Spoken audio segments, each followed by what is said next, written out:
Good afternoon, softball fans, and welcome out to Pine Prairie, Louisiana, where it is the regular season finale of the 2026 season. The Dash for Fresh, what I erroneously said started tomorrow. It started way back in February when we got this thing going. I am Doug Gann alongside of Nick Morrow. Nick Morrow on camera tonight. I got a couple of looks at it for you around the diamond, but couldn't have picked a better game to be at. We've got our friends with Holy Savior Menard, the Lady Eagles, and you see Sawyer on your screen and Bell there. We'll get a wave in, and now we know that it's time to get going. We can get things started. We'll have the starting lineups for you momentarily here. But expecting a big ball game here on what is the final night for both of these squads. Both of them firmly in the playoffs. Depending on where you look, Pine Prairie is battling in that 4-5 spot where they're at with Sterlington. Sterlington with a couple of games today.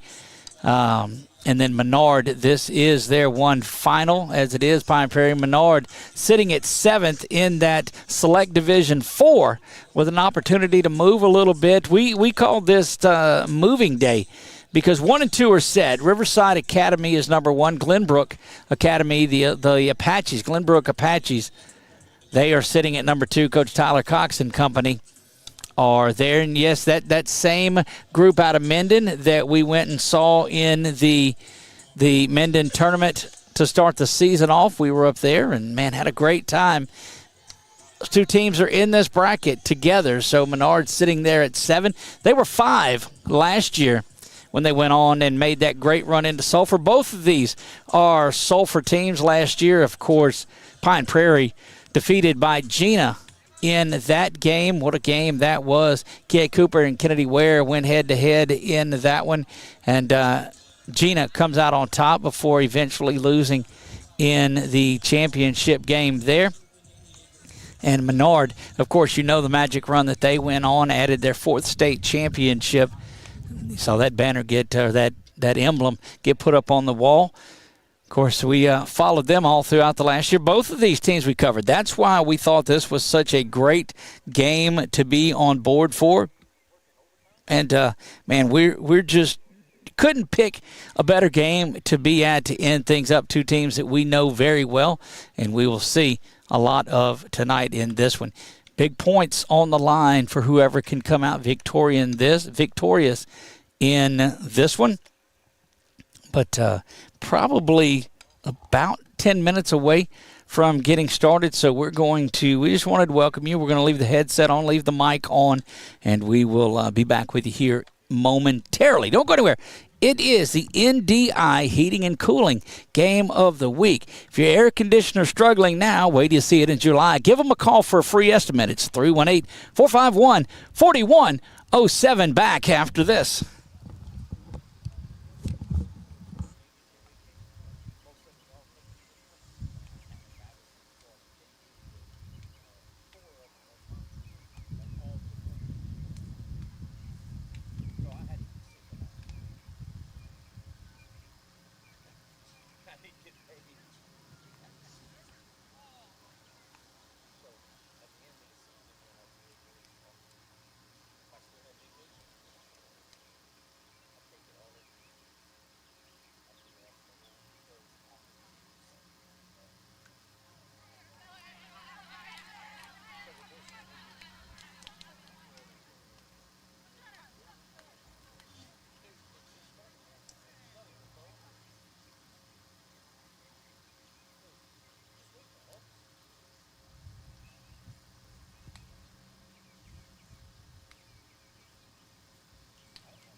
It's the dash for fresh. Dust on the cleats, hearts beat fast. Every girl chasing that soul for turf. Lights burn bright, no turning back. We're running full speed. Dash for fresh. Bows in the hair and dirt on the knees. Pitcher winding up, bringing that heat. Coach at third throwing signs in the wind. Crowd leaning forward, here we go again. Long ball flying.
Working there all outside. I go inside. Hey, put a picture of yourself on there. I said, what the hell's going on here? Y'all sitting around. I'll tell you what I'm gonna do. I'm gonna make a poster, a big life-size poster, and just stick it outside. They're gonna say, what's that for? Every time I'm outside, they'll go, what's inside? They'll follow me inside. Yeah, they're following me. Okay, look at me out here on this poster. They'll just say outside.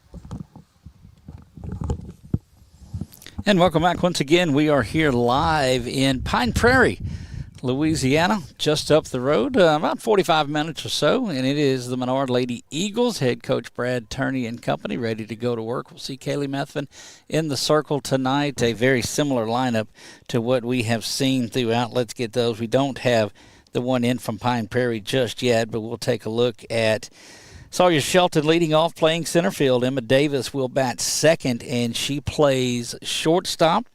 Kenzie Lyles will play third base and bat third. Addie Wright is over at, let's see where she is at tonight.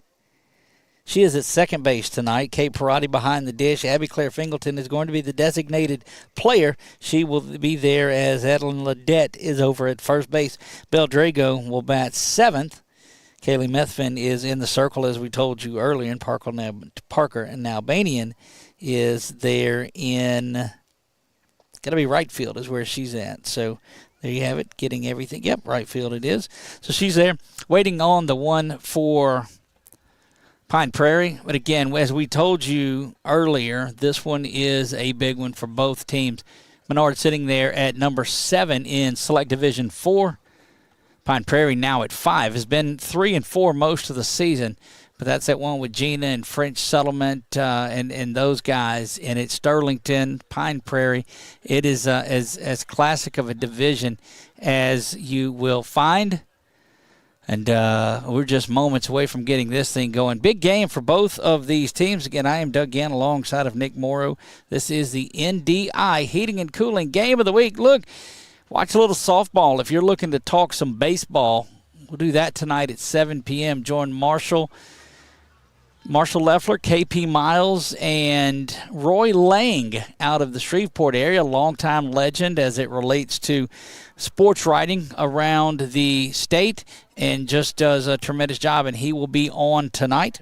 And so keep kind of flip between both of them. You can have us on YouTube, that one up, or listen on that one and see where this gets you. But it ought to end up about pretty close to the same time that they go on. They'll be on for about an hour.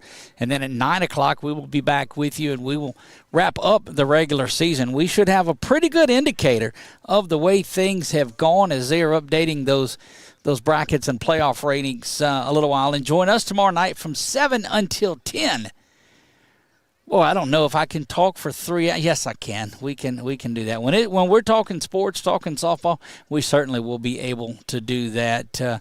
Big shout out to my buddy Nick Morrow, who is on camera for us tonight. It's been a big part of what we did. We were driving up here and said, man, what is this, year 2 or 3 that you've been with me? And he said, we're just finishing the first year. I was like, God dog, it's been a long year. It seems like it's been a ways, but giving back to our local college students. He, of course, is a sophomore at LCU, so delighted to have him a part of what we are doing. Big one for Pine Prairie tonight as they're trying to retake that number 4 spot. 4-5 makes a difference. That's the difference of whether you stay here and play that home game to get to Sulphur. Should things play out like they do, I will always give that precursor to what it is. But they want to. It's the difference of being here or going up to Sterlington and playing that group led by Coach Tannehill. That they are loaded up. Angela Johnson there in the circle. She just went over 100 strikeouts on the season, so that was a big effort. And she's only played 13 games for them. Of course, Alexa Blackwell. We all know what she does. She is going to be one of our Pelican State Rising Stars All-Star. There are a couple of them in this game playing, and but that's Sterlington, and that's another look at it, but that's who is sitting there in 4th.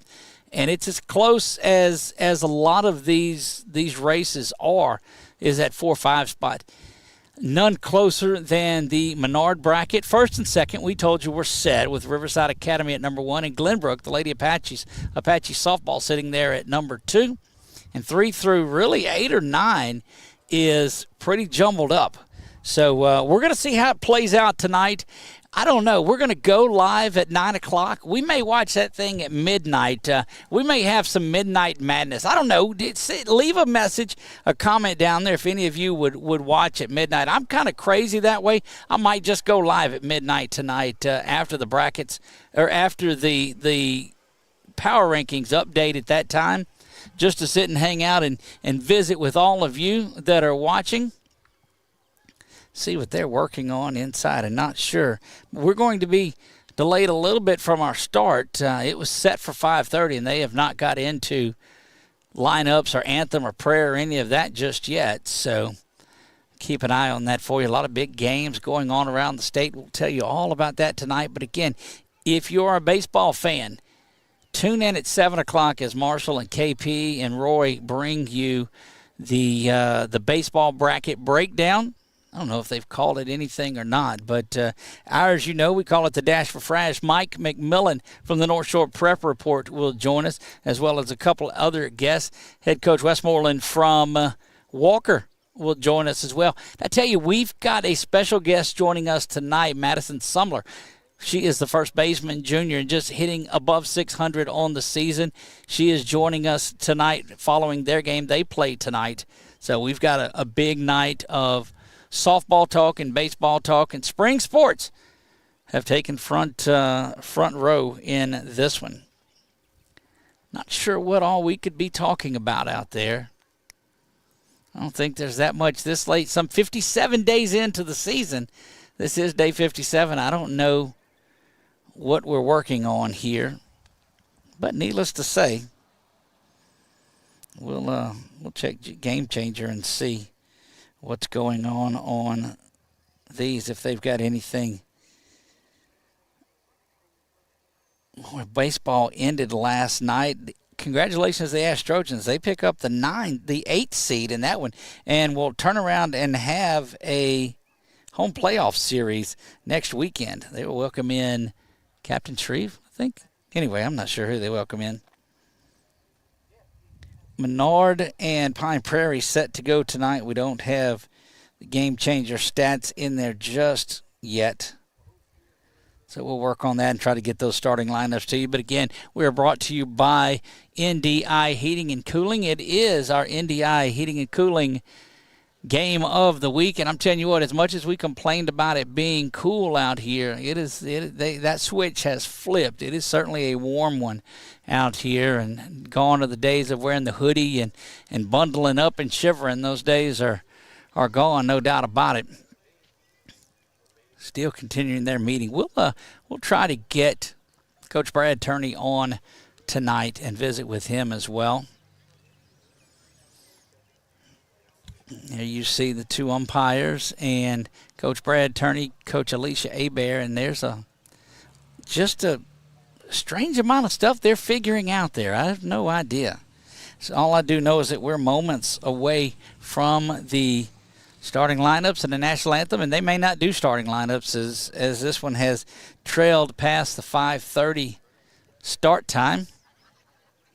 You see our Sadler's Towing scrolling scoreboard down there at the bottom. Of course, thoughts and prayers go out to the Sadler family, and recovery is well underway, but much love out to our friends there at Sadler's Towing. You see our Wallace Eye Associates scoreboard and other sponsors rotating around in that upper right-hand corner. There's still time to get on board for softball. If you want to have your business featured in the senior All-Star game, in the Dash for Frash, in the Red River Athletic Conference Tournament for softball, and the Rising Stars All-Star game, there is still time to be a part of that. Hands shake is there, and we'll think that we're getting settled to go to work.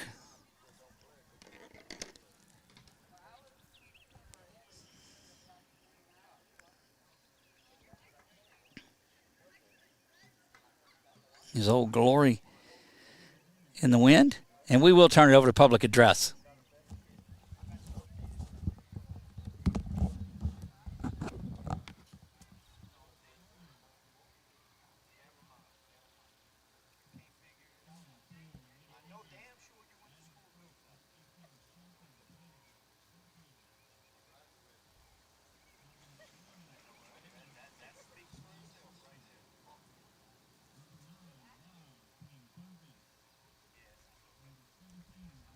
That's not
And you have the starting lineups and our national anthem.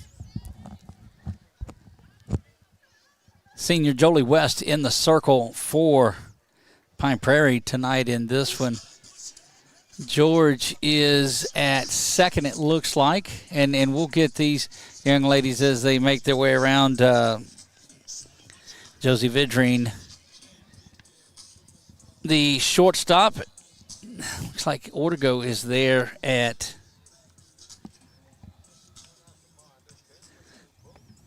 There you get a good look at West that is getting the start. She is one of a couple of seniors on there. Just getting adapted to that mound is where she's at.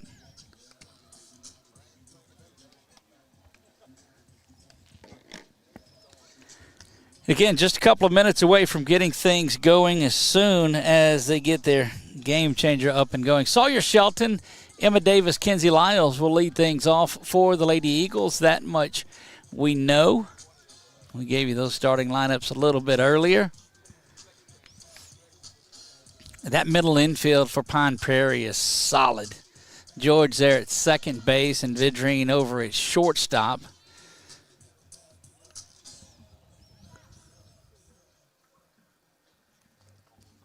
And the slap-hitting senior Sawyer Shelton will lead things off. There you see Sawyer make her way in from the left side.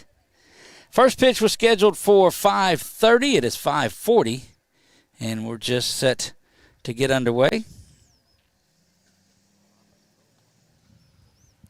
That'll break up the huddle. And we'll get back to it again. Doug Gann alongside of Nick Morrow, bringing you all the action here.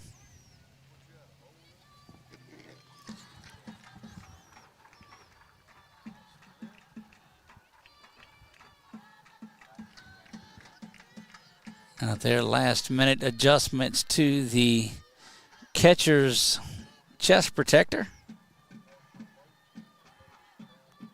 I think we have killed as much time as we could in this one. That extraordinarily long meeting there at home.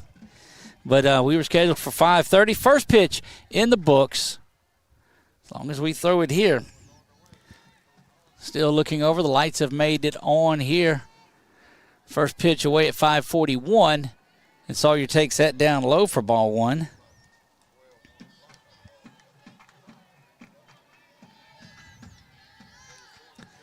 Sawyer now 1 ball, no strikes here, leading things off against West. Look around defensively for you here momentarily. West again, the 1-0 offering. That one is slapped out to center field. No giving chase, and that's going to be over her head into the fence. Sawyer hustling around. Sawyer's going to head in to third. They may waver. They don't. She is in for a stand-up triple. My goodness. And there you see Sawyer, who leads things off like she likes to do, hammered that one to the fence, and she is in there for a stand-up triple. 0-1 fastball she took, and that is Emma Davis now that will step in.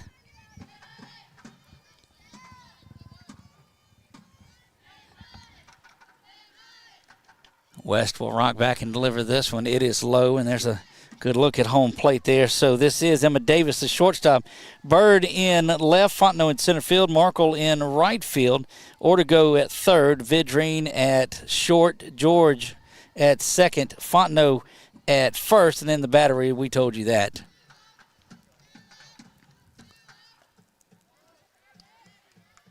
Good looking pitch, but misses low and out of the zone. And that is 2 balls and no strikes. So the only strike that West has thrown so far was that triple by Shelton. And Davis looking to get this first run across. West will rock back and deliver this one. Good looking pitch right down Main Street for strike number 1.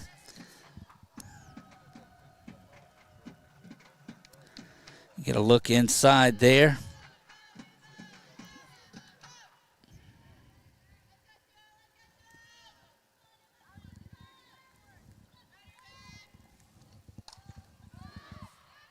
That one is high and behind the plate and bounces around and it's not going to be caught.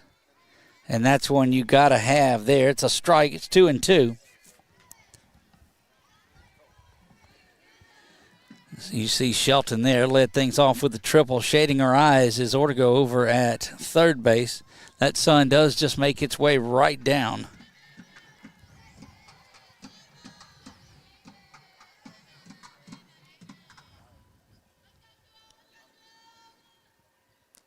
Good-looking changeup that's in there, and that is a Sabine State Bank strikeout. And that's the first one of those that we have seen. Very effective, and it gets out number one. My goodness.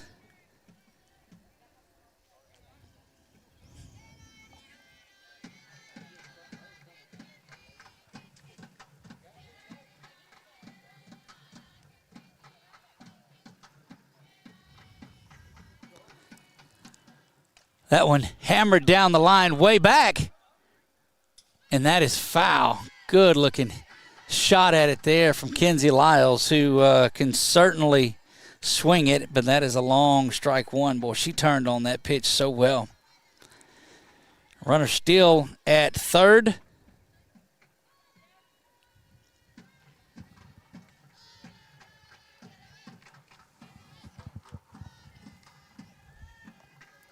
Get again look in at Kenzie Lyles. Kenzie Lyles, the freshman third baseman.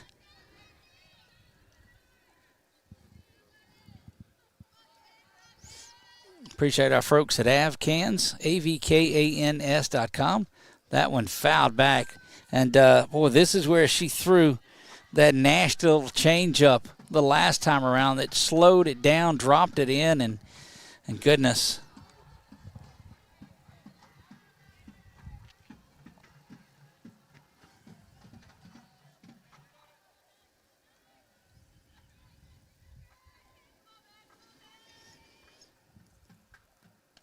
Tried to throw that one again. It misses up high and out of the zone.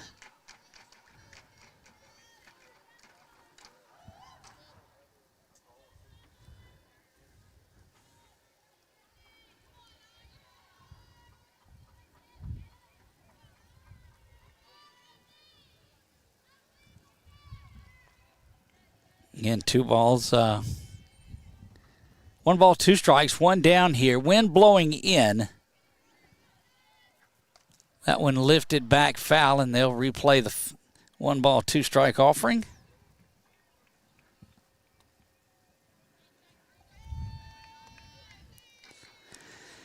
AC West, who gave up that triple to start things off, came back with a good strikeout of Davis.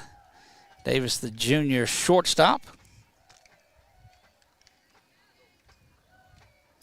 Climb back in, ready to go. Catcher most of the year, most of her career, fires that one up and out of the zone, and 2 balls and 2 strikes. Very careful with this hard-hitting lineup from Holy Savior Menard.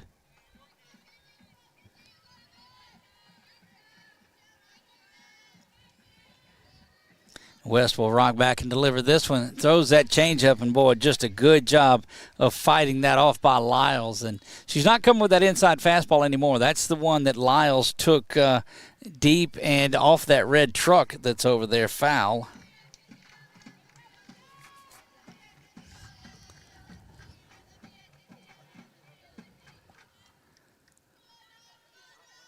Steps back and delivers here. Rolls that one up there, ball 3. So 3 balls and 2 strikes.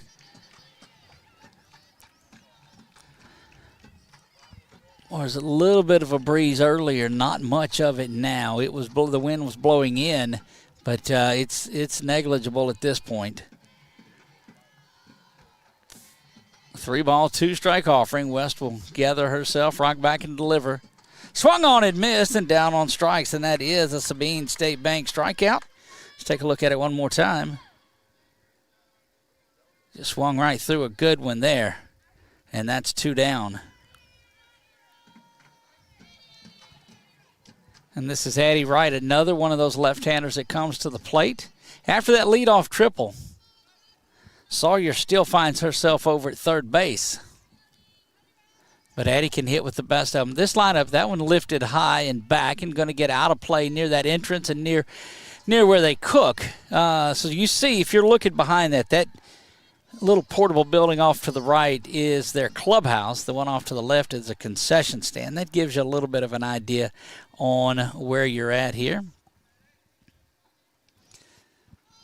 Big shot to lead things off was that that triple by Sawyer, but through a couple of batters, she is stranded. That one rolls down. Good job behind the dish by Messer to hang on to that, because I'm telling you that Shelton would be there need be. 1 ball and 1 strike. We play in the top of the first, just underway here. About 8 minutes into this first top of the first. NDI heating and cooling game of the week. Looking change up is there, and that is a ball and 2 strikes, and now way ahead in the count is West. Boy, what a big momentum boost that would be if you were able to strand Shelton there at third base after that leadoff triple. I'm telling you, Coach Brad was close to sending her. Ground ball is up the middle. Gathered there by Vidrine. Off her side. She throws that one, and let's take a look at it to get us out of this. We'll look at it one more time.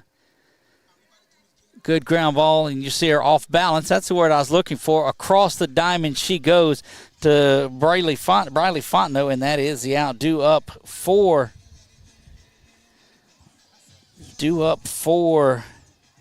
Pine Prairie is Josie Vidrine, Sydney Fontenot, and Jolie West when we come back.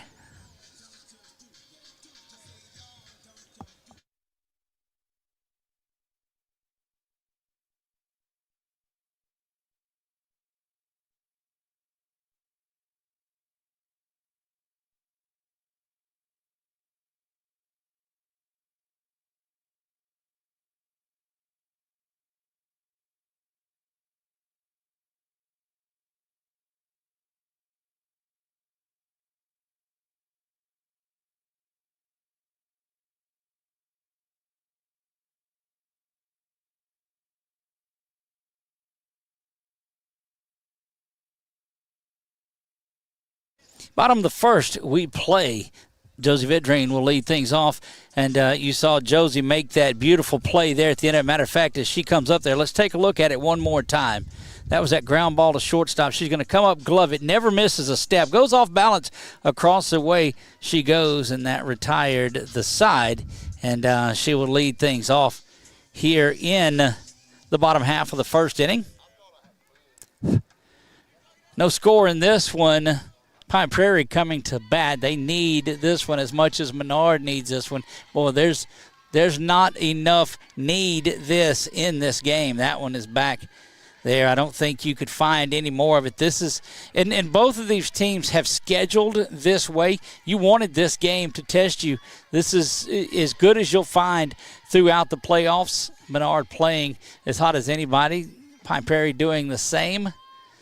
Kaylee Methvin will rock back and deliver this one. Swung on and missed and blows through that one by Vidrine. Let's take a look defensively. In left field, Beldrago. Center field is Sawyer Shelton. Right field, Parker Albanian. Third base, Kenzie Lyles. Short is Emma Davis. Second base, Addie Wright. First base is Adeline Ledette. And the batter is, we told you, Kate Perotti behind the dish. And Kaylee Methvin set to bring it up, out, and away. And that's ball one. You get a good look in at Perotti, and eventually you'll get a good look at Josie as she will make her way back in, twists the bat around, and comes to the plate. She goes. That one fouled straight back, so trouble catching up to it. That Methvin fastball is as advertised here in this one. Just a different pitcher. Depending on what she's looking for. She's a big strikeout pitcher when she needs to. She's a ground ball contact pitcher when she needs to. The folks at Millsap's happy to be getting this one. Down low and out of there. Tried to waste one down around the ankles, and it was lower to the leadoff hitting junior shortstop, Josie Vidrine.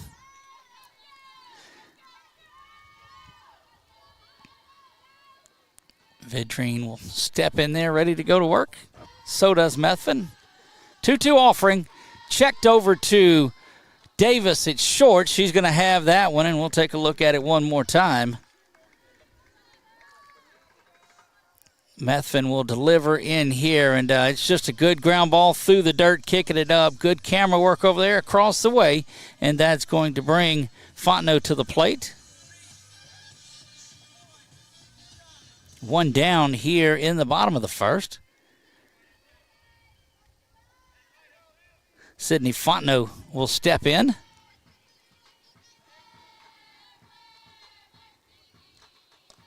Good looking fastball right down the middle, and let's take a look inside at Sid. There she is.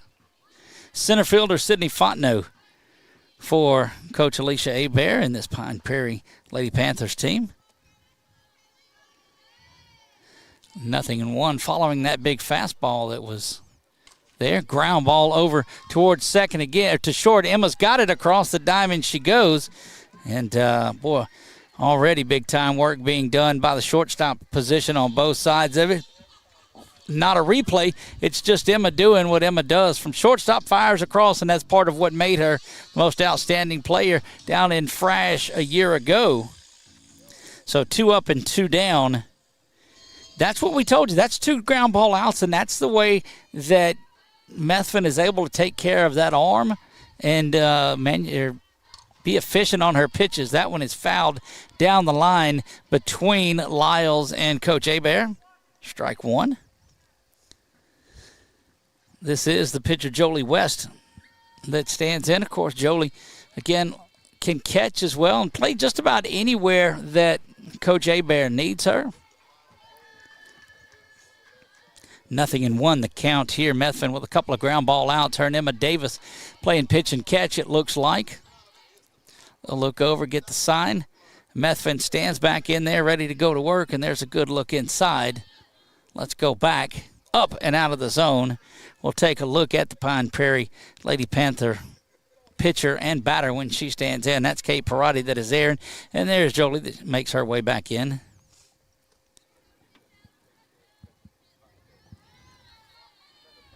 Rocks back, fires this one. Fouled through that one. Another good pitch at it. And Methvin way ahead at 0-2 now. Briley Fontenot is on deck. She is the freshman sensation for this Pine Prairie team. She's going to be a great one. Methvin rocks back and delivers here. Throws something off speed, but I think that just got away from her, and that is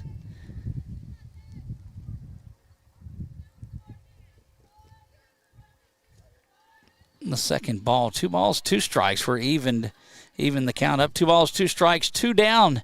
Bottom of the first, we play Methvin. Rocks back, delivers here. Swung on and missed, and down on strikes, and that is a Sabine State Bank strikeout. That is number 1. We'll let that take us to the break. Down she goes, and that will do it for the size. So 3 up, 3 down, 2 ground balls, and that strikeout. Due up Kate Perotti, Abby Claire Fingleton, and Belle Drago when we return.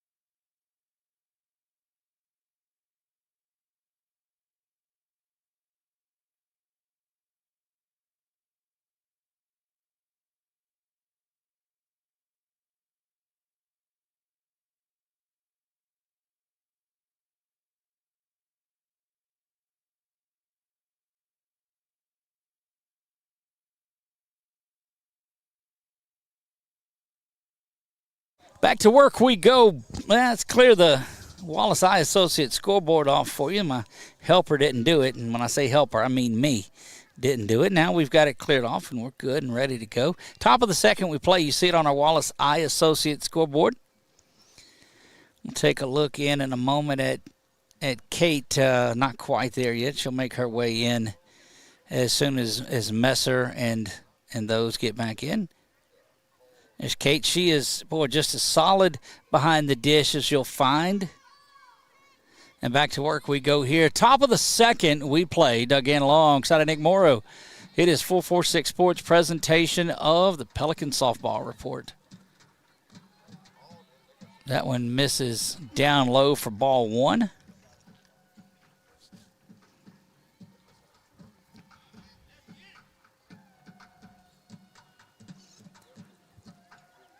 West will look down at that wristband and get going. Gone are the days of signs from the catcher. That one misses low as well.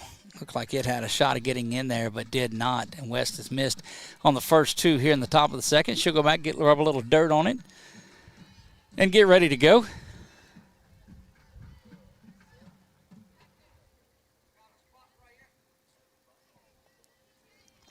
Two-ball, no strike offering to the leadoff hitter in the top of the second, Kay Perotti.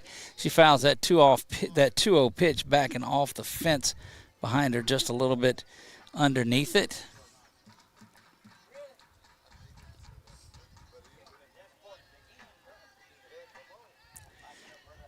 West to Perotti.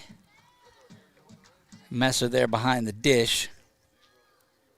And the 2-1 offering comes in up and out of the zone. 3 balls and a strike. So Menard, Holy Savior Menard, on the cusp of getting the leadoff runner on base for a second straight inning. The first one was a triple from leadoff hitting Sawyer Shelton. Now Perotti, the catcher. If she can reach, they'll certainly get a runner in. More than likely will be Lashney. Here's the delivery. Bounces low, and that's going to get Perotti over to first base. And there you see Kate, and expect that they have a runner coming in, and do.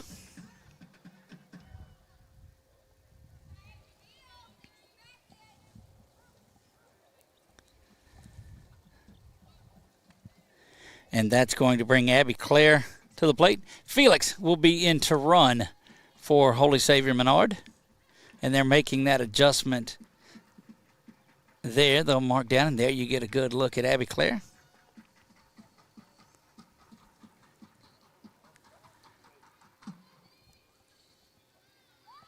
Squaring around a bunt and lays that one down beautifully out to second base, and that was just played. Look, when you've got a catcher that's playing back there, that's when you're able to do that. Let's take a look at it one more time. As you'll see, Abby Claire bunt it right back to West. She's not afraid to go flying. Good job by George to climb the ladder and go get that one. But that is out number one here. And reaching on a fielder's choice now is Fingleton. And that'll get Beldrago to the plate.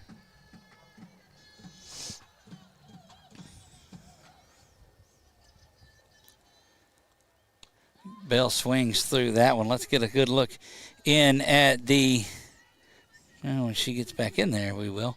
Get a good look at the sophomore left fielder for Holy Savior Menard. Bell's got power to get it out of here, too. No score in this one as we play top of the second. That one called that it was swung on.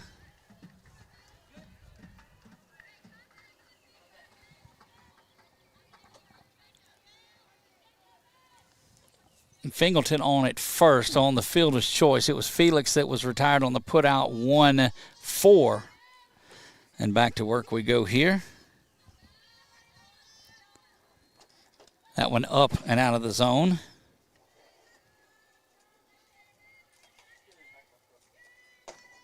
And a ball and 2 strikes now to Drago.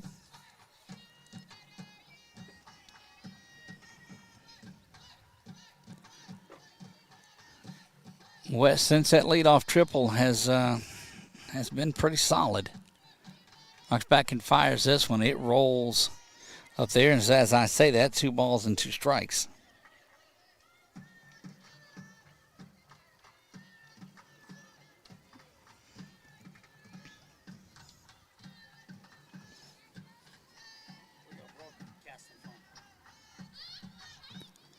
Back to work goes West. 2 ball, 2 strikes. Swung on and missed, and that was a kind of a half full swing on it. And you'll see that strikeout there, and that is out number 2.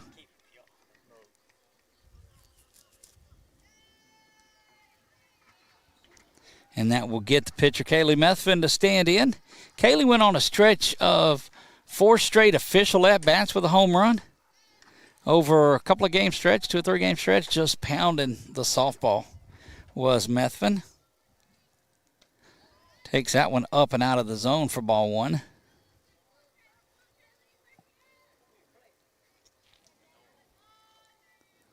West with 3 strikeouts on the early afternoon game.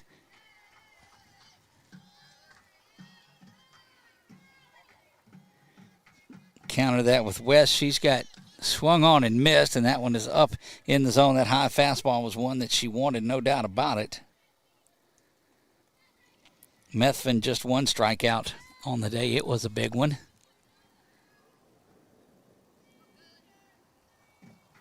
Ball and a strike here to Kaylee Methvin. Pitcher versus pitcher. We saw that matchup one ago. It ended up in favor of Methvin. West trying to return the favor. There's that off-speed stuff. But unable to get it there. That's 2 balls and a strike.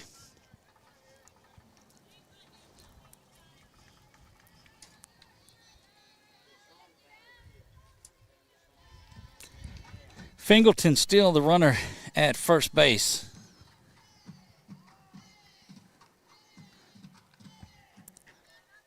Fingleton hit into that fielder's choice. You see her there at first base.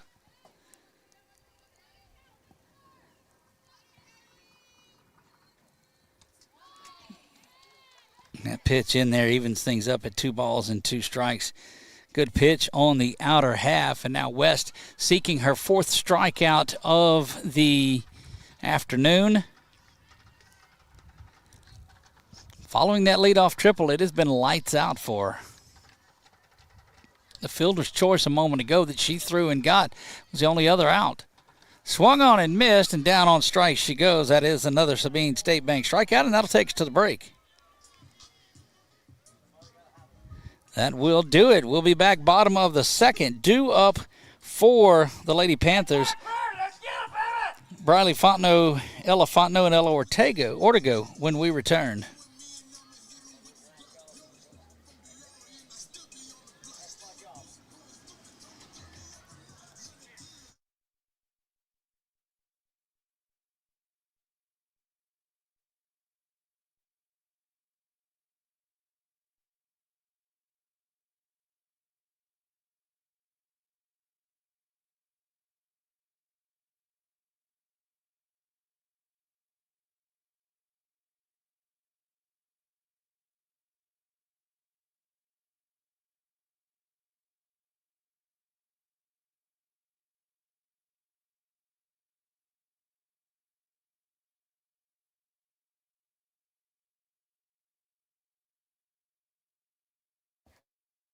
You see the Lady Eagles make their way back into the circle. Kaylee Methvin getting the high fives and the whatever all that is. She's there to get that. Methvin will step back in. Great inning in the first. 3 up and 3 down from Vidrine, Fontenot, and West. It'll be Fontenot, and Ortego right here.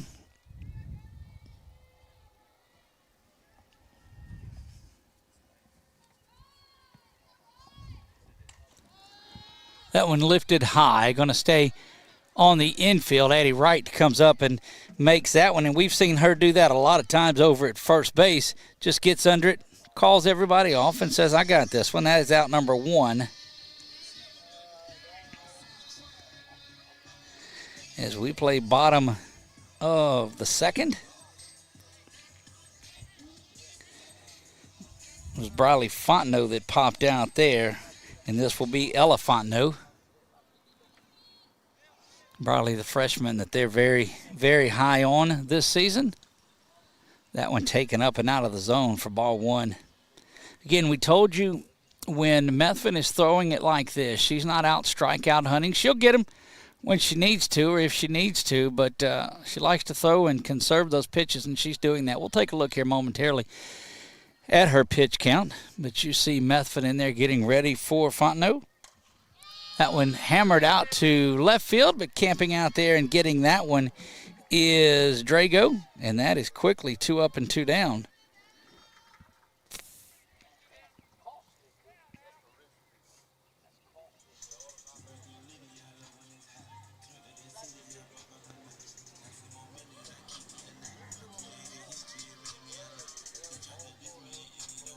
So Ortego flies out, and that will bring Messer, the catcher, in. Well, so Fontenot, they said, man, I think we'll have to look in. Well, you see it there on your screen. Swung through that one, a good hack at it, but nothing doing, and that is strike 1. I think the game changer got off, and that was, no, this is Messer that is there, so not sure what happened to it on our accounting either, but this is Messer. Fouls that one back, and she is in a big hole here at 0-2.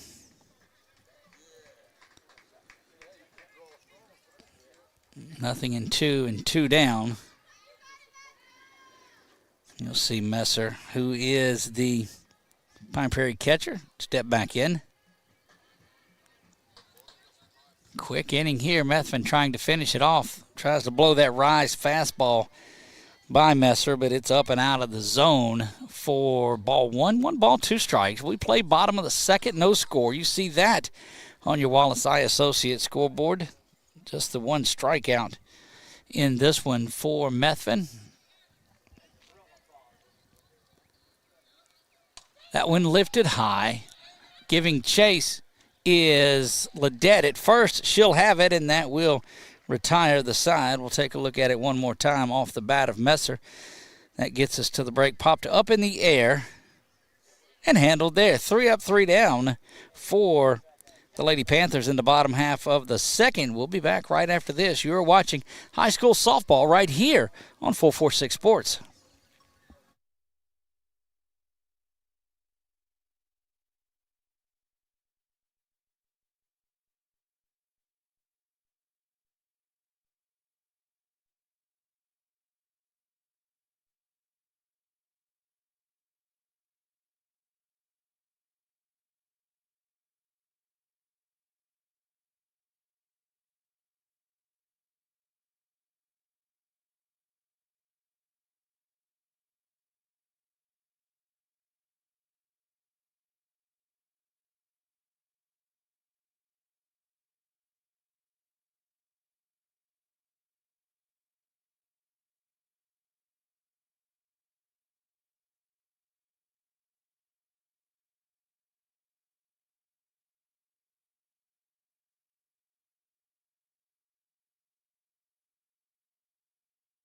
Back to work we go here. Due up for the Lady Eagles. Should be 9-1-2, and it is. Now Albanian, Shelton, and Davis. They'll face West to lead things off in the top of the third. No score, you see that. Don't forget, you see it across the bottom on our Wallace and our Sadler's Towing scrolling scoreboard, making its way around, and you get a good look in at Parker as she will step in. Don't forget, 9 o'clock, we will go live tonight. If you like baseball talk, it's on at 7 o'clock. You find it on YouTube, Twitter. You'll catch it on our Facebook page. Make sure you get ready for that. And back to work we go with West. We will be on tonight at 9 o'clock live talking about today's events. Had a good crowd in there with us tonight. The community was fired up in there. Great to visit with everybody.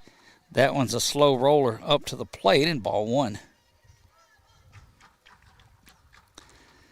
Now, Albanian, Shelton, and Davis. Shelton, of course, has the game's lone hit, that triple to lead things off. And, boy, you think when she gets a leadoff triple, she's going to score, but great work by Jolie West with a couple of strikeouts. That one down low and misses. She has put the leadoff runner on in both innings here. She's able to get out of both of them as well. It's like she settles down just a little bit. But you got to be careful with it here. Now Albanian swings through that one. It's 2 balls and a strike. Again, weekend series start Friday, Saturday. So make sure you keep an eye on our scoreboard show tomorrow night. That is our bracket reveal. The Dash for Frash officially kicks off the playoff portion of it. Everybody trying to get down to Sulphur and Frash Park. West rocks back and delivers this one. It is lifted out towards Vidrine. She's got it there. And you see it just off the bat, set up there nicely for Josie, and she's able to go in there and get that one for out number 1. And back to the top of the Lady Eagle lineup, it is senior Sawyer Shelton. All she did was triple in the gap her last time up. Led things off. I think it was the first pitch she saw. And when she's swinging and hitting that first pitch early in the at-bat, early in the game, that usually bodes well for her. Slaps that one, it's lifted high, but Fontenot's camped out under it, and she's going to have it for out number 2. See here, just didn't have to move really a step or two to get that one. And that is very efficient. That's not many pitches here. Let's count up how many she's thrown. That's just the 5th pitch of this inning. And Davis check swing. They'll take a look down at first, nothing doing. And it's a ball and no strikes. 2 down. We play top of the 3rd. And after that leadoff triple, it was 9 in a row retired, counting Shelton. West doing work in the circle. That one up and out of the zone. Actually, there was a walk that was in there to Parati, so it wasn't. So 9 of the last 10 have been retired. That one out of the zone for ball 1. Correction, 2 balls, no strikes. West will rock back and deliver here. That one lifted high. Going to stay over towards foul territory, bounce off of the third base dugout, and roll harmlessly foul out into the concourse area for strike 1.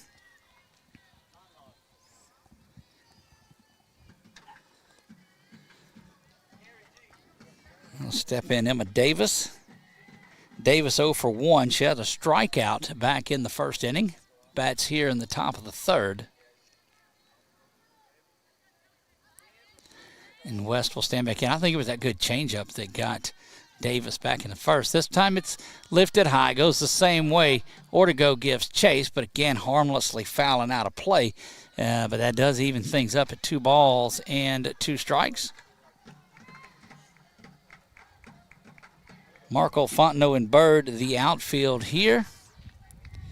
Ortego, Vidrine, George, and Fontenot, the infield. West and Messer, the battery for this Lady Panthers Pine Prairie team. 2 balls, 2 strikes. West delivers this. There's that nasty changeup again, and down on strike she goes. That's the 2nd time, and we'll let that take us to the break.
Back to work we go here in the bottom of the 3rd. Due up for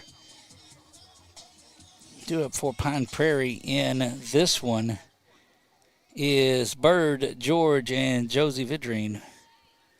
So 8-9-1 due up here in the 3rd. I'll let you know just the one base runner has been there tonight. There's a good look in That's the leadoff hitter.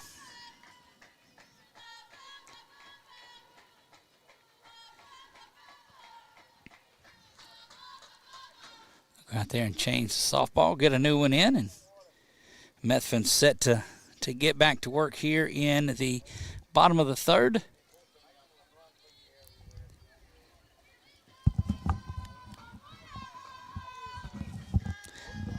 Beautiful, beautiful Tuesday afternoon, final regular season game of the season, final regular season day of the season. Good crowd out here tonight has made it up from Alexandria. You see a lot of gold and green in the crowd. Of course, the Pine Prairie orange and black is in effect. That pitch missed on there and looked like a good one. Good eye there from Bird to do that. Callie Bird does a good job of taking that one.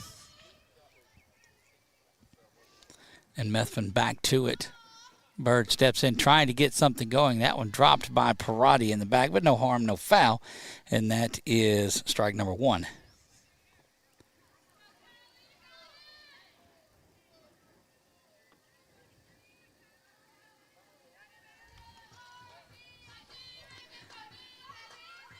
That one lifted high down towards third. Giving chase and unable to get to it was Lyles. Well, she had a good look at it, but unable to get there and watch it as it just chases her down the line. She turns and runs on it well, which is what they teach you to do. It was just out over the outstretched glove, and that is strike number two. 2 balls and 2 strikes here to Bird. And that's what you want to be able to do is keep going with it. Bird 2-2, and you got to make them pay for dropping that one. Methvin now rocks back and delivers. That one poked down the other side. It's going to go out where that you see that stick figure that's out there. That's the bullpen area. You see it where the coach is going to pick that ball up, but that is, in fact, the batter that they use to get warmed up. Had a lot of dents in him, too. You got to be careful standing in there. We'll replay the 2-ball, 2-strike offering. Nobody down. First batter here, bottom of the third. That one lifted out to center field, but there is Sawyer. Sawyer's going to get under that and have it, and that will be out number one.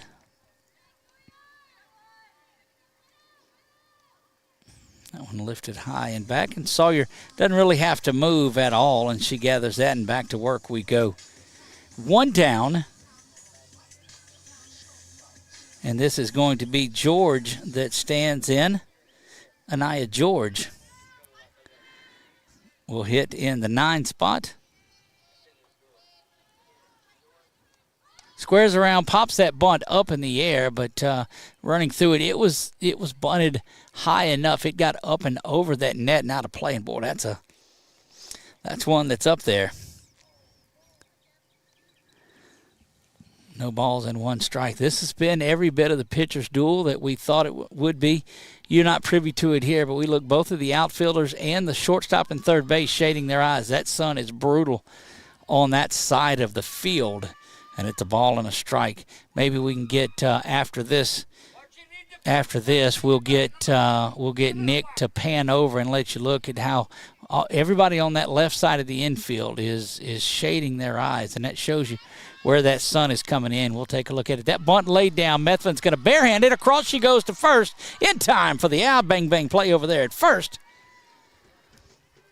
And both of these pitchers have shown that they're able to go down and get that one, field their position. Across there she goes and in time, and that is out number 2, and that'll get it back to the top of the order. And Josie Vidrine, the shortstop, will get things going. Try to get a little 2-out rally started here, but boy, they put that in the book as a ground out. It certainly was a solid one. We have seen such really good defense on display tonight from both teams. Good-looking fastball, outer half, no good, ball 1.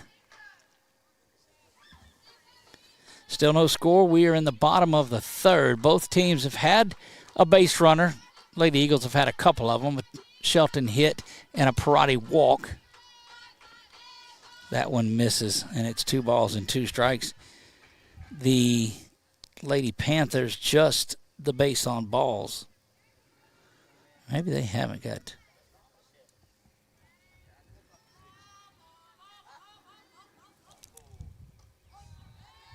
That one inside, and that is not, I think they may have there, that's Markle if it is. Let's take a look inside if we can and get a look in there. Yeah, that's Markle that's there. And she pulls that one foul, so not quite there. So we are off of Game Changer, keeping up with everything, and so they had one, I guess, a designated player in there somewhere, one way or another. But anyway, that is Markle. That is there, Cheyenne Markle, Maricle. And see, that's what they're getting a new softball in. And the umpire will walk over, and there you get a good look at the left side of the field. You see Davis shading her eyes, Sawyer doing it as well, Lyles at third doing it, and all in the outfield. So that sun is brutal coming across the football field. But in here in the infield, Kate doesn't have any problems with it. She's facing the other direction, and the sun doesn't bother her any. Again, another long conversation in this one, and there's been a lot of conversations. 2 balls and 2 strikes to Cheyenne. Methvin rocks back and delivers here. Ground ball back to herself. She'll take it quickly across to first, and that will do it. We'll let that 1-3 ground out take us to the break. We'll be back right after this. Still no score in this one. We move to the top of the 4th. Both pitchers fielding their positions well. We'll be back right after this.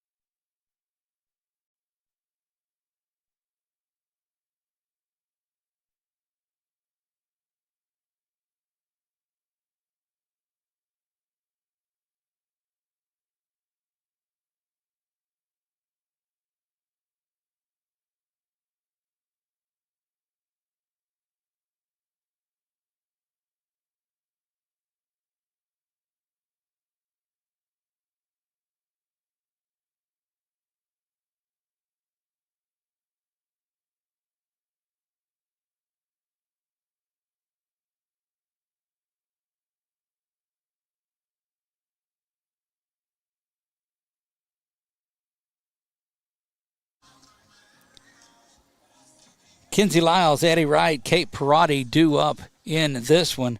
Lyles and Wright 0 for 1 on the day. Perotti has that walk.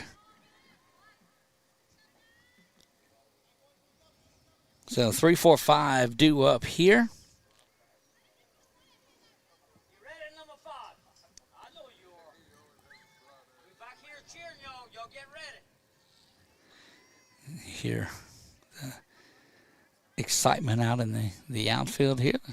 Talking to the right fielder, Cheyenne Markle, and Kenzie Lyles will step in and ready to go to work here.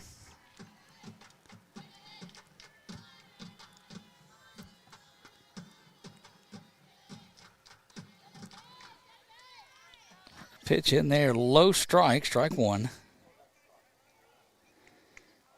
So we play in the top of the 4th.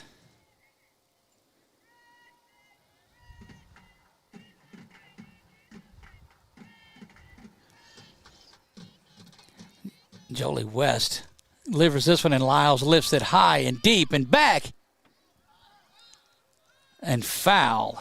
Goodness, that's the one. She put one out there earlier as well. Let's see if we caught that. You'll see where it lands there, just foul. That's the second one that she has put over there, and it is 0-2. Again, got to believe that that Jolie will stay away from her here. Kenzie's been able to pull that inside pitch. Change up and out of the zone for ball 1, a ball and 2 strikes. There you see Messer and George, and Lyles steps back in.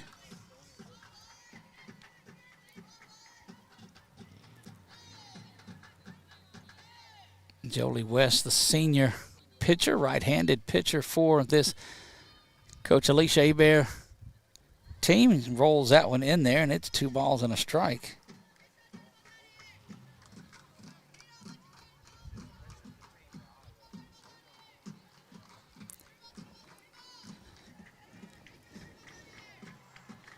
There you get a good look at Jolie.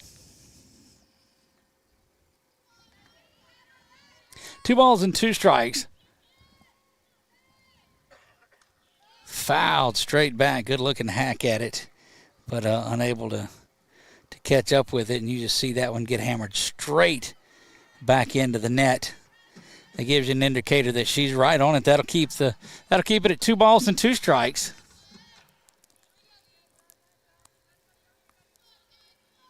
Rocks back and fires this one. Change up again that Kinsey just does a great job of staying back on that one. And watch that change up that's on by West, and that's one of her better pitches. Kinsey just makes the adjustment, plants that front foot, and goes back to it, and they'll chase and give her another softball. And again, keeps things at 2 balls and 2 strikes.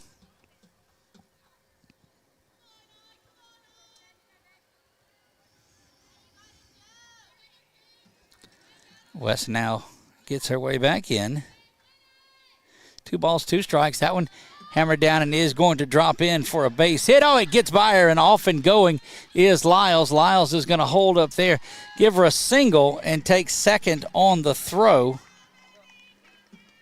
You see it just get by the left fielder there, and we'll turn around and spin and get it in, but Lyles is there with a leadoff single, and again, second base on the error.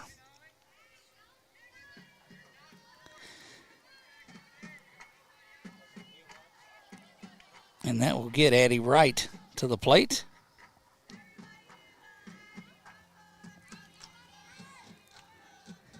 Addie played first base for the Lady Eagles last year. Second base, she's played some shortstop this year when she's needed to make their way around here. And you can't swat them with all the equipment around here. That's the only problem with this. I don't know, I'm not a fan of those, but about their business. There's that good-looking changeup again.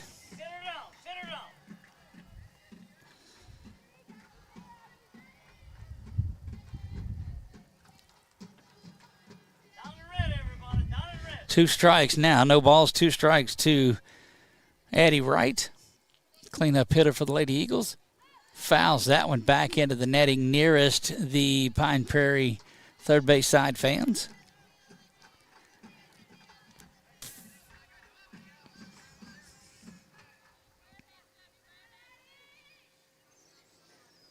I believe that looks, boy, does that look like Coach Craig Whittington back there on the left side? It does. He's from this area. He led Menard's basketball team, girls basketball team, to a state title game this year. Great guy, Coach Craig Whittington. A lot of championships out of this area, too.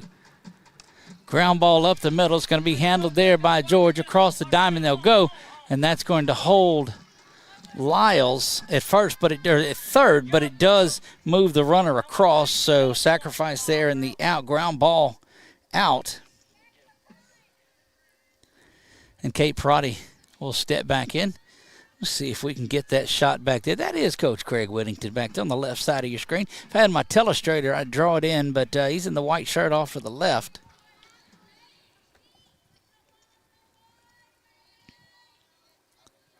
Perotti, who walked, just will be trying to put something down on the ground. This infield, surprisingly, is back further in the middle than I thought they would be. You would almost think because anything on the ground here is going to score Lyles. They're drawn in a little bit. The corners are even with the bags, but now they step back. Fontenot takes a step back at first. Now they creep in, but anything up the middle is going to score the run. That one bounces down low and chases Lyles back to third. 2 balls and no strikes.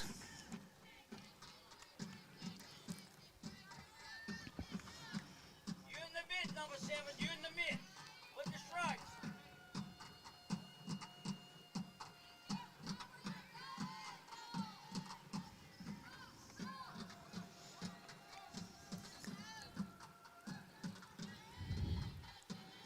That one lifted out to left field, going to drop in for a base hit. That'll score the run.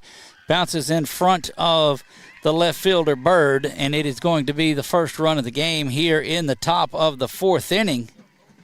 And that is an RBI single for Kate Perotti. And that's run number 1 here in this one. You take a look inside. See, we thought that was him. And there's Principal Gatlin. This is like one of those Lakers games where they go and find the celebrities in this one, and there you have it.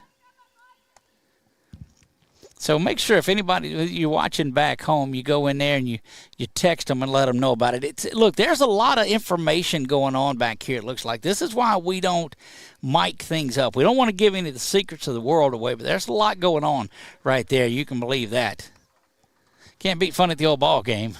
Having a lot of fun out there as they go into the middle to talk about things. And we'll get in there right there at the circle and get a look here. But that is run number 1 that came across. Kate Perotti with the single there. So she continues to swing it pretty well throughout the year. Caught every game. She is as durable as you'll find back there. And Abby Claire will stand in ready to hit. Abby Claire has had herself a pretty good season. Swinging the bat, we have certainly seen that her hitting has improved since a season ago. There's a look at Abby Claire, stands in. Just missed a home run in a game we did a couple of weeks ago. Would have been the first of her career. Would have been a walk-off grand slam too. Instead, it hits the base of the wall for the walk-off single. West now rocks back to fire this one. And that one is hammered out to center field. Fontenot comes up and makes a grab on that, and there's going to be a double play over at first base. We'll take a look at it again here, and that will get us to the end of the inning here. They're pumped up about it here in Pine Prairie. Kept that to a 1-run game. Boy, yeah, we backed up a little further. But here you'll see the shot to center field. Fontenot catches it there, and she sees that Perotti, or the runner, had come off of the base, and that will do it. That was Felix that was back in there as the courtesy runner. We saw her back on in the first, and that will do it here. But we move on to the bottom of the 4th inning. Lady Eagles strike for a run on a Kate Perotti RBI single, and we move to the bottom of the 4th when we return.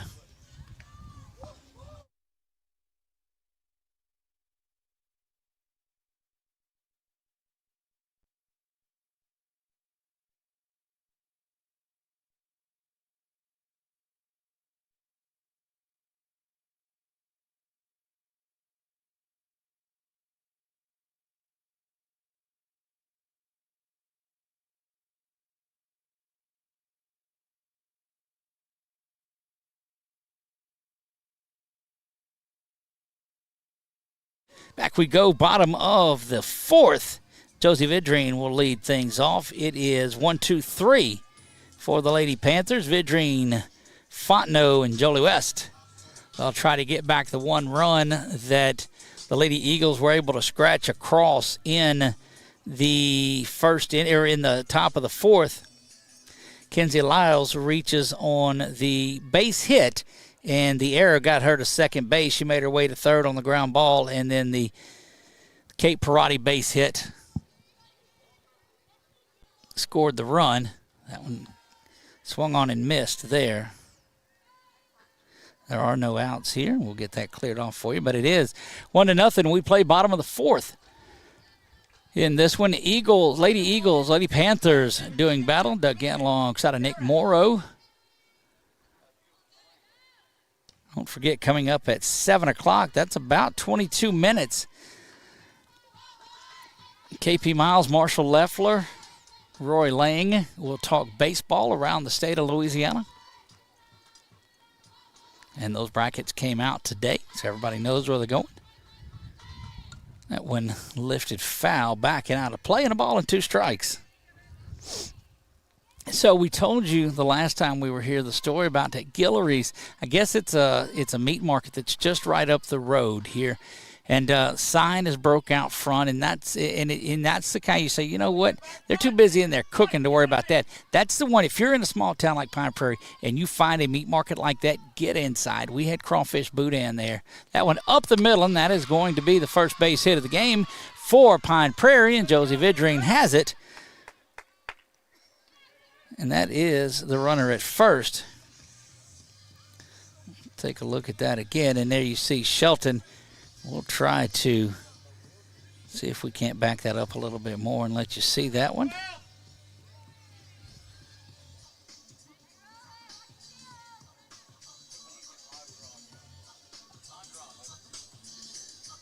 We'll look at that after the break, but that is going to send Sydney Fontenot to the plate. Fontenot, the center fielder. Let's see if we have that base hit for you. No, we'll get back to it.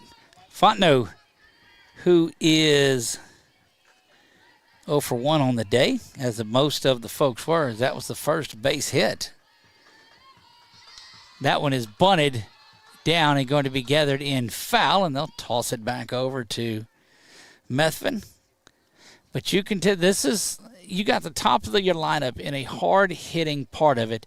And as you would expect, they're battling just to tie this thing back up and get that one run. And who knows, you put the ball on the ground in the bunt situation like that, a lot of stuff can happen. Off and stealing now, and I think that Kate slipped coming out of the chute, and we'll watch behind the plate as she slips just a little bit trying to get up, and that's what it is. We've seen Parati throw a lot of runners out, but going to be unable to do so when that dirt area and that plate is pretty slick back there. But now Vidrine in at second base.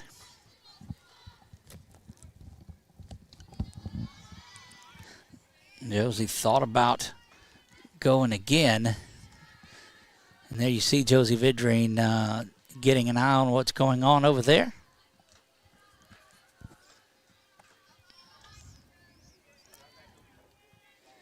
Two balls, one strike.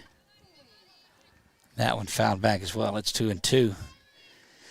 As much contact as Methvin has thrown, I know that she would like to get the strikeout here, but you've got a tough out up there in Sydney Fontenot. Fontenot can swing it as good as anybody. That's why she's sitting in the 2 spot here. Pine Prairie would just like to get something on the ground and get Vidrine over to third. That one up and away, and that runs the count full here. So when you give up the run like Pine Prairie did, you want to come back in and get that run back here. That run is out at second, or over at second base. I keep saying out at second base. She's not out at all, but you get what I mean. That one is poked foul and down the line. Just unable to really get in there on it, and you'll see it go just down the line. It goes. And they'll repeat the full count offering. Good job by Fontenot to spoil that pitch. Watch Methvin maybe to come change up here. Just a low fastball that misses down and out of the zone. And now you've got runners at first and second. So trouble brewing here in the bottom half of the 4th inning, as it's going to bring the pitcher, senior Jolie West, to the plate.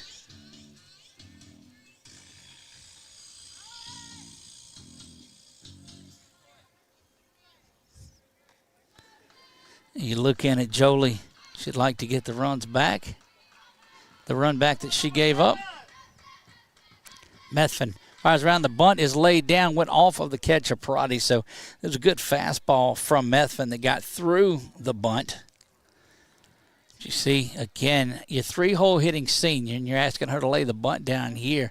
That shows you how valuable those runs are if you can come across and get something back. Get that run back here in the bottom of the 4th. Swung through a good high fastball, and that's 0-2. That's what you expect out of the senior West, is that ripping away. She just missed that high fastball. Good pitch. And this is as good of a senior-senior matchup as you'll find. 0-2. Possible change-up, a little drop ball cutter. She can throw a lot of things here. That one just up and out and going off a little bit of a delayed steal, and that one is chunked into the outfield. Going to come in and score, and just took the run right back is what they did. You'll see this throw down gets away from Lyles, gets into the outfield, and you will see Josie Vidrine.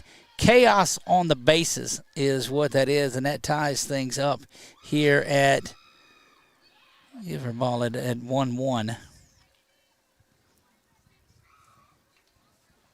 And Coach Turney is going to come out, and he's asking for a little bit of interference, and they'll go in and see that. And that could be the only thing that I could see that he's asking about is, was there interference on the batter on that throw? And that's what you see them looking at here.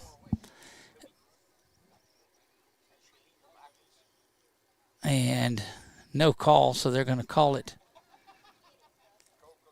Going over to talk to Coach Hebert, too, on this, which is strange.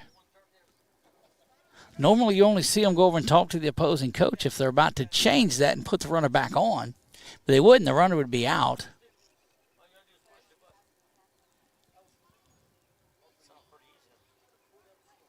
And they're still discussing this. It's in that spot that we can't see it. But things getting rather loud over there. We'll take the ear headset off and give a listen. And it looks like they're going to call the batter out and not have the run. And you see that West is not happy about that at all. Nobody is. They take this run off the board, which it looks like that's what's going to happen. It looks like that's what's going to happen on this one. And if that's the case,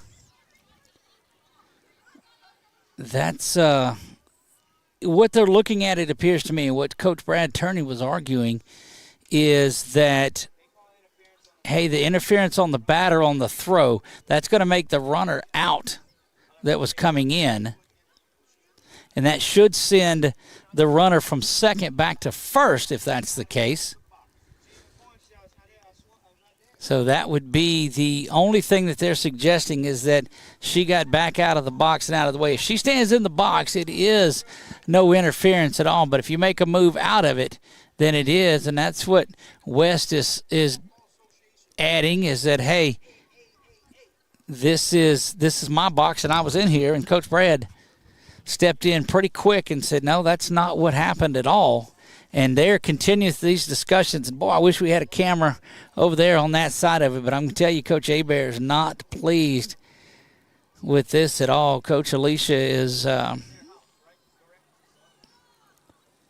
they take this run off that they manufactured in there. And look, they're not going to sit there and discuss it that long if they're not taking the run off the board.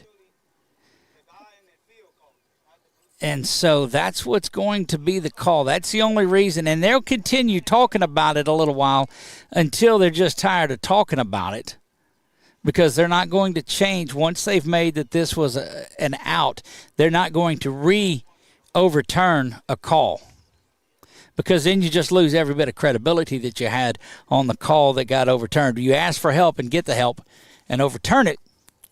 But, boy, mark that down here in the bottom of the fourth. What a pivotal time it is. We're keeping the run on the board until it is there no more.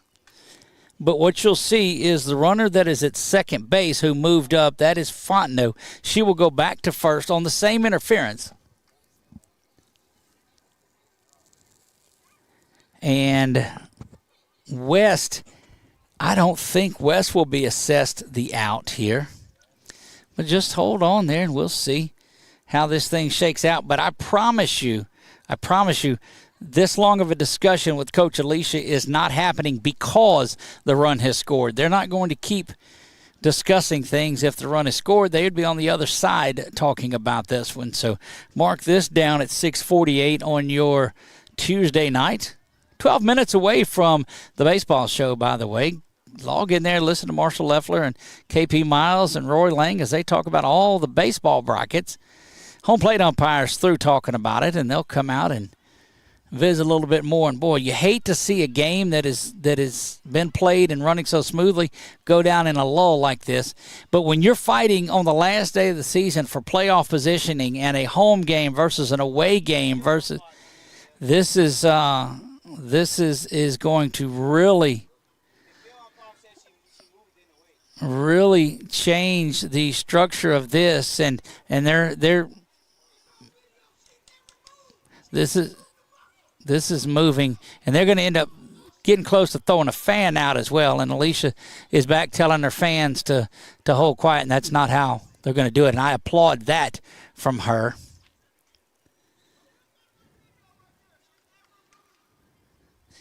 We'll go back and catch that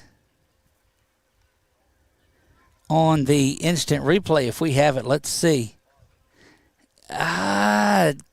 Goodness gracious. I'm going to slow that down a little bit more, and I probably shouldn't, but we're going to look at it one more time here and watch. Never moves out of the box at all, so they're absolutely correct. And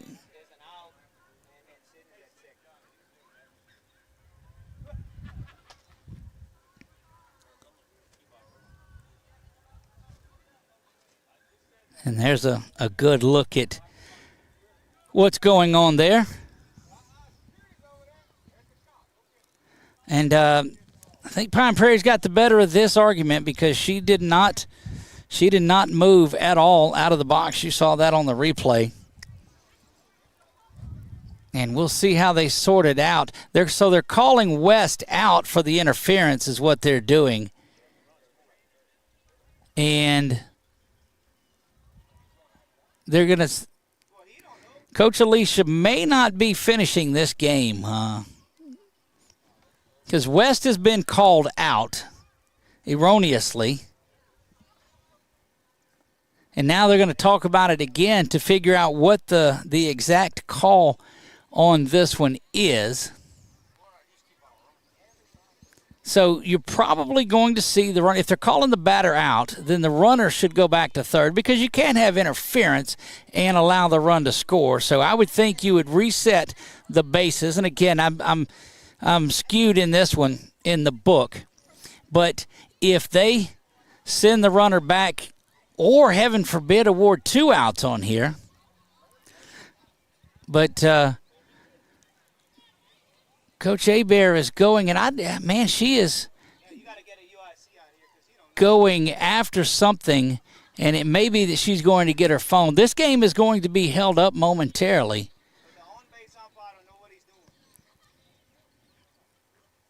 Crowd not pleased with it at all here. So what's in question is this play, and let's go back to it one more time, and we'll try to.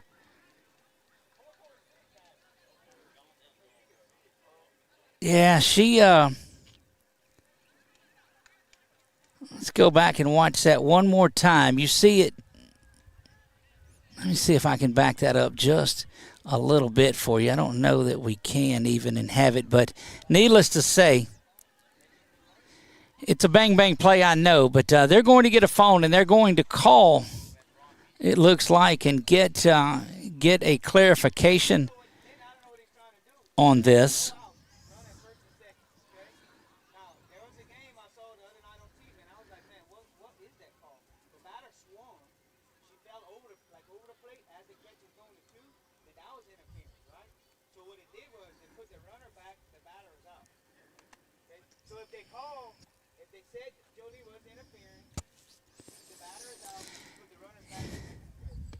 Look, so if there is he's reading the rule book, it appears to me, that Coach Hebert, and this would be as strange as anything if, in fact, he goes to the rule book here.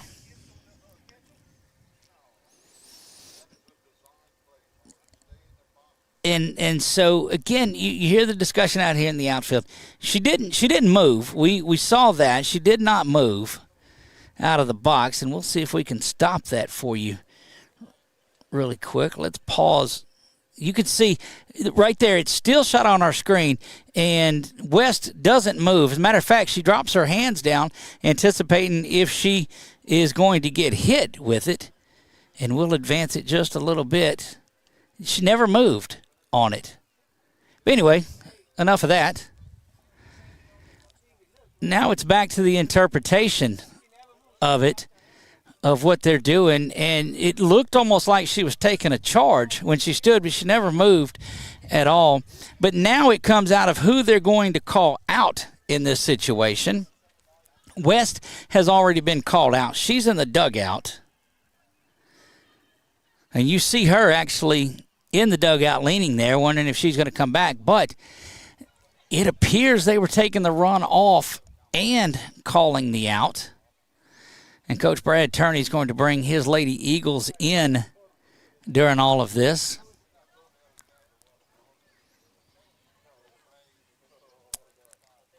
I'm telling you, day 57 here of the regular season has been an interesting one. It's 1-1 on the scoreboard. We'll see what takes place, whether that run stays on there or not. Jolie West, who was the hitter, is out. For interference was the call on here.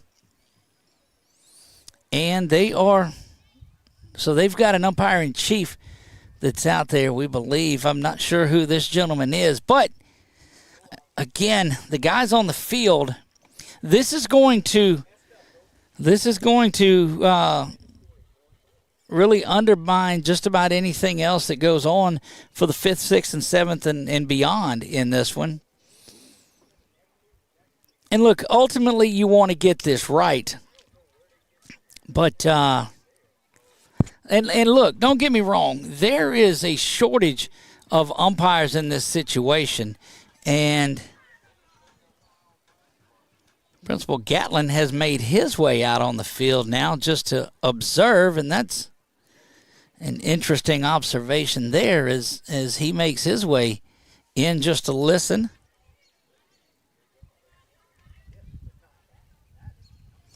And look, I'm telling you, when it comes to playoff positioning and seeding, this is as important and as vital of a situation as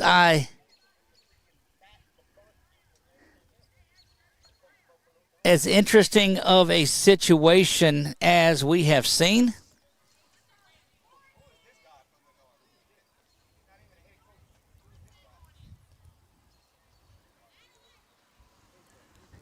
Principal Gatlin has made his way out onto the field, just kind of listening in on what's going on.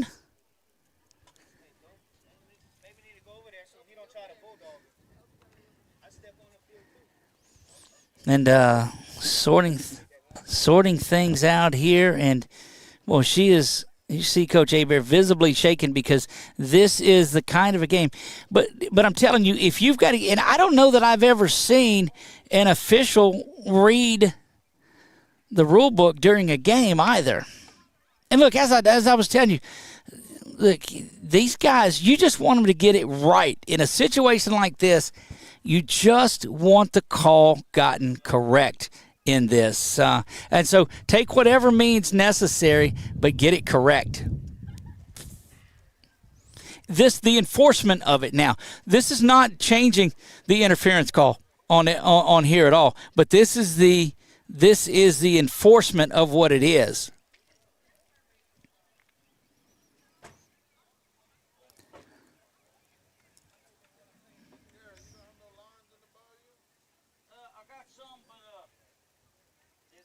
What I'm afraid is happening is that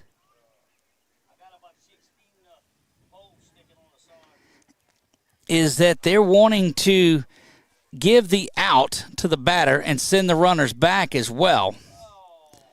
If they're not going to call the runner out at third also, boy, that would certainly, and I don't know what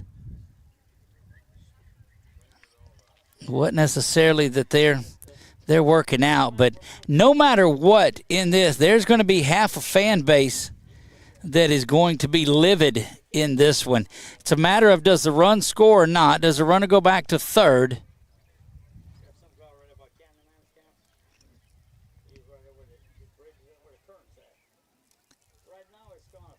So the call, if the home plate umpire, Coach Turney goes out and talks to the home plate umpire in this one. Home plate umpire goes out to the field. The obstruction is called. The interference is called on the throwdown from Parati to third base that got Vidrine, that was going after Vidrine on the steal of second to third. You had a runner. You had Fontenot at first.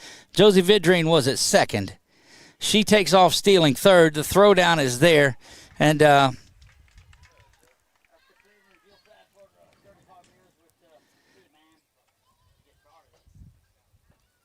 look, Jolie West is back out onto the field with her batting helmet and her bat. She's thinking that maybe she's going to get to go back and bat again. And look, guys, I tell you, this is a lonely spot for an umpire because, again, they're so understaffed as it is and underpaid. And I get all of these things, and I do appreciate them going to the book to figure this out because this is not the moment in the game, the inning, the season that you want to get one incorrect in a game like this between these two teams, between anybody for that matter.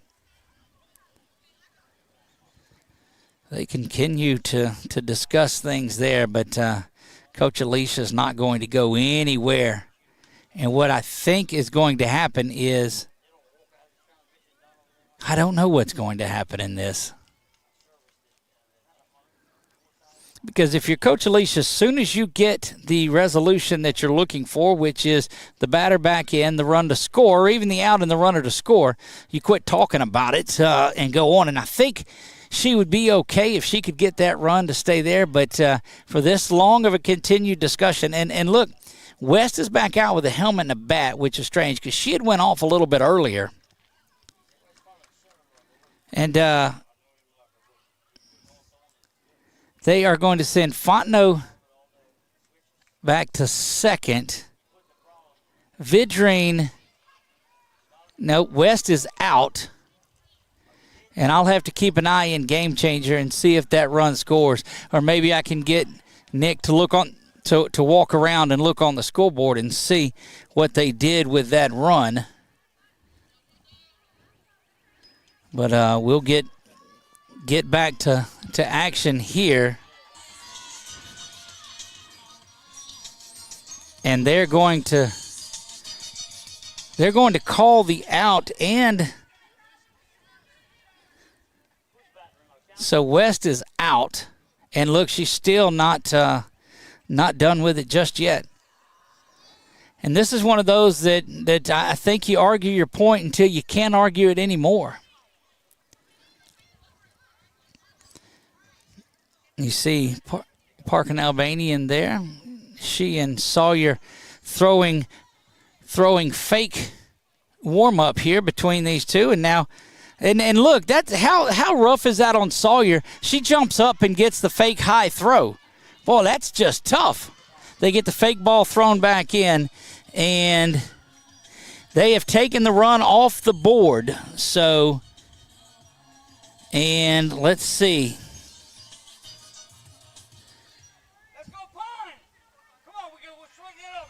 So there is the out. The run is off the board, and Briley Fontenot will stand in, ready to go to work. And should be 2 outs if they've called the batter out. That one is up.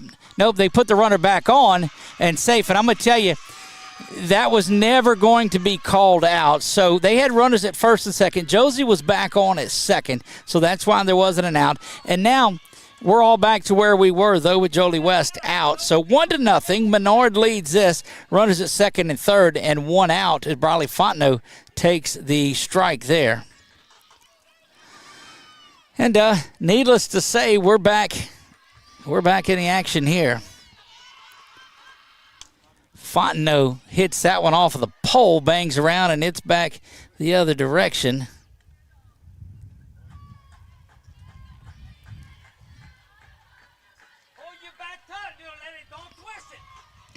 And Briley, who has been just such an impressive freshman, has an opportunity to change things around in a hurry. That's lifted high. Going to stay on the infield. Infield is not an infield fly because there was no force. Runners had moved up prior to that, but that is going to be the second out as Briley Fontenot pops up.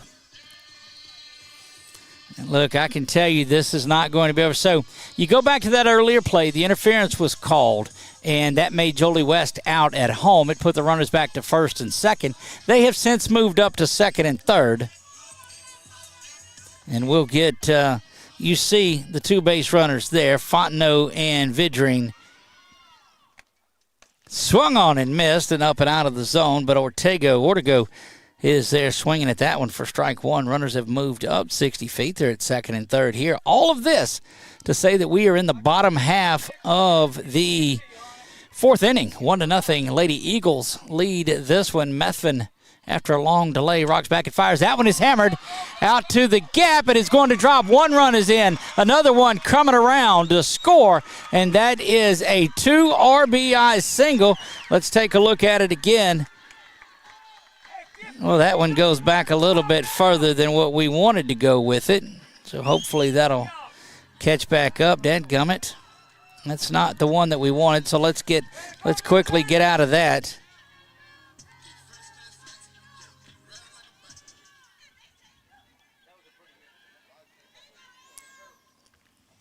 And so that one the other way, and it's foul, they call it.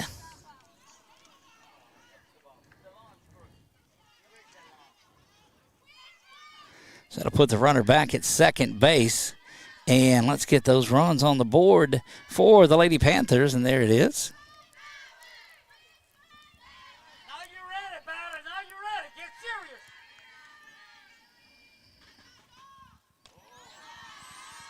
serious. Up and out of there, that one goes.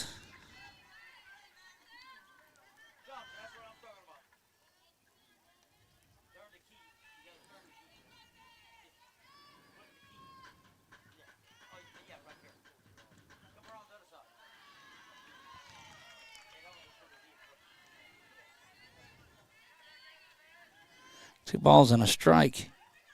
Here, 2 down in this one. Mess with the catchers there. Ortego with that big 2-run double. Swung on and missed. And swinging at that one is Messer. Now it's 2 balls and 2 strikes. So Pine Prairie takes the lead. The only casualty in this one was West. And, of course, they had an out, and that does change things up. Leave the pitcher's hand and give it a ride. Swung on and missed. It was dropped, so they'll go down to first. Quickly, they'll just tag her up, and that will do it. So the strikeout ends. It's Sabine State Bank strikeout gets us out of it, but not before the big Ortego 2-run single. The double, the second base was on the throw, but we move to the top of the fifth, and it is 2-1. Pine Prairie leads this one when we come back.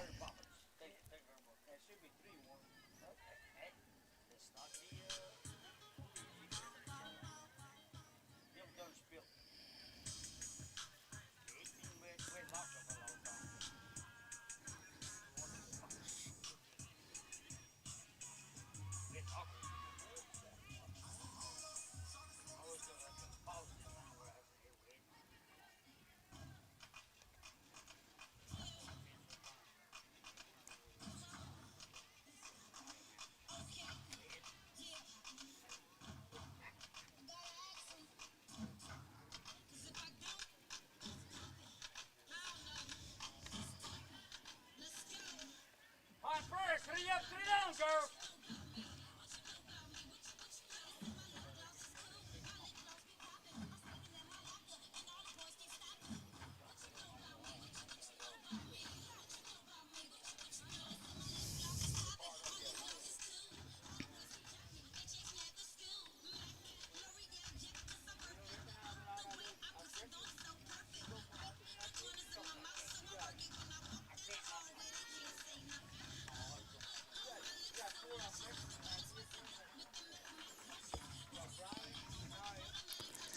We move back to the top of the fifth now. We've got it all there. 2-1, Pine Prairie leads this one. Huge turn of events in that fourth inning. 1 run in the top of the fourth, 2 runs in the bottom of the fourth, and 2 up for the Lady Eagles, Drago, Methvin, and Albania. 7, 8, 9.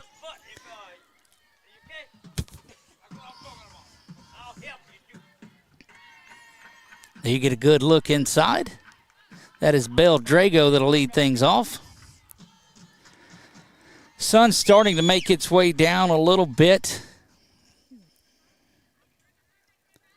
Don't quite have the lights taken over just yet. And Belle Drago will lead things off in the top of the fifth. I think that fourth inning took about as long as the entire game had taken.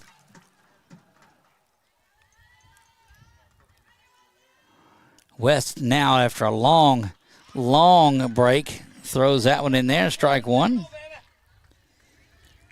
So West was the one that was called out on the obstruction. And now making her way back out after her team got her a couple of runs or to go. The RBI, 2 RBI single that scored Vidrine and Fontenot. And that gets us 2-1 where we're at. Parati has the RBI for the Lady Eagles. That's 2-1. We play top of the fifth.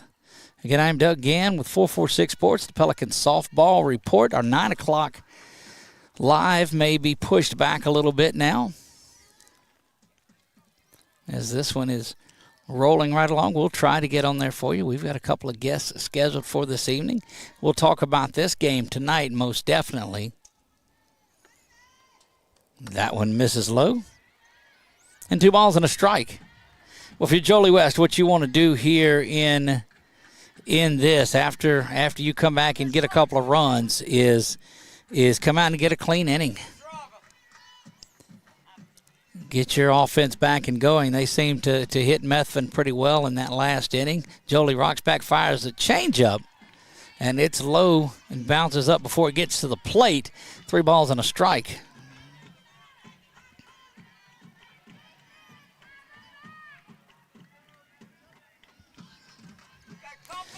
3-1 offering coming up here, top of the fifth we play. NDI Heating and Cooling Game of the Week. That one right down the pipe was taking all the way on that one, and it is now 3 balls and 2 strikes. West has had difficulty getting the leadoff hitter today in this one through the first 4 innings. See what she's able to do in the fifth.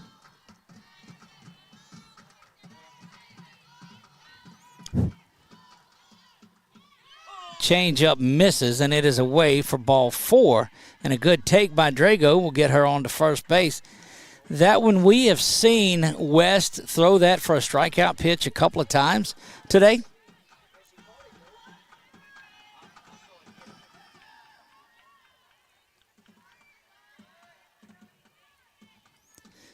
And that is going to get, and again, that's a runner on first. The leadoff runner, I think, has reached in all 4 innings here. Of course, he did last inning. He came around to score the run. This is Kaylee Methvin, off and going and saying left early. She's going to be out. Umpire called at home, said that she left early.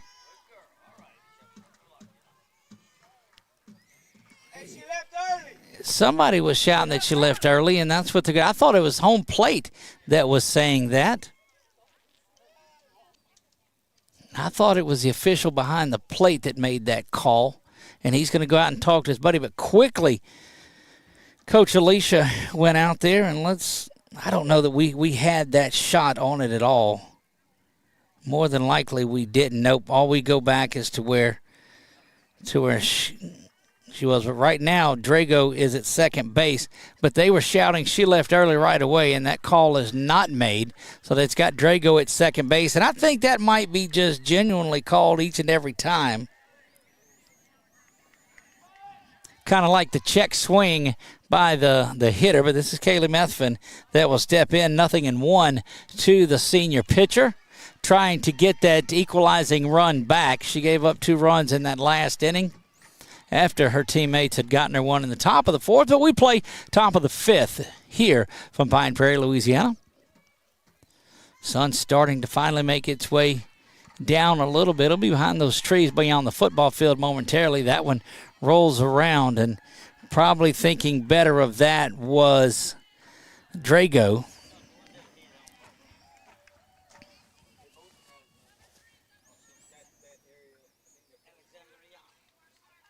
And there's Methvin that makes her way back in. Senior headed to Millsaps, where she'll play her college softball. She, of course, was a member of that state championship runners-up basketball team. Up and out of the zone, 2 balls and a strike. She and Sawyer Shelton, the 2 seniors, were part of that basketball team. Kylie Mott was there as well, so 3 members of it. I think that's the only 3. 3 balls and 1 strike to Methvin. Methvin just green lighted on this one. This is a hitter's pitch, no doubt. If West tries to throw that fastball in there, you know that Methvin's trying to turn on it. Takes an inside strike, and that evens things up, and even got a moan out of the crowd up here that's fully Pine Prairie.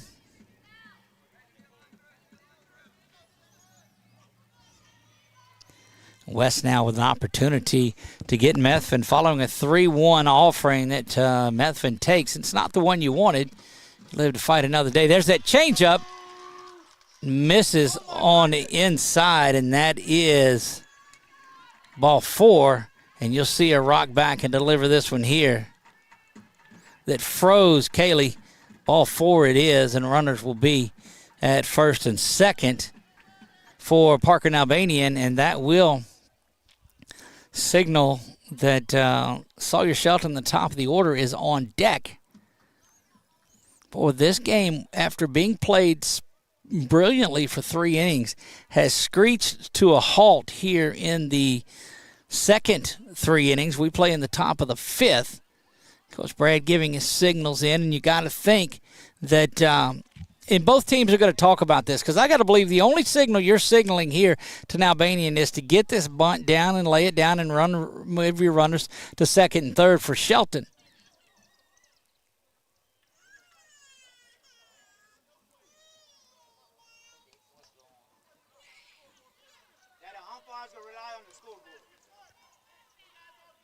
And now they're going to run. He'll be gone. Nope, confined him to the... They just got him back in. They didn't run him. But they're looking at the scoreboard.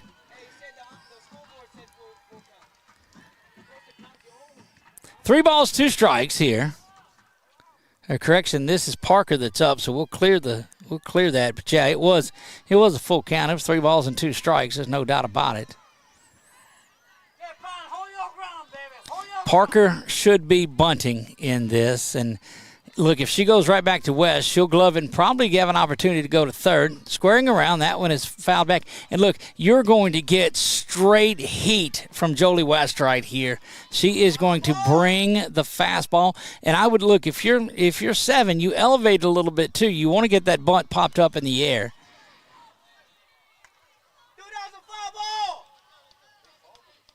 So the run, they have let Drago go to third, and they're not calling it a foul ball. So that is going to be just saying he didn't touch it.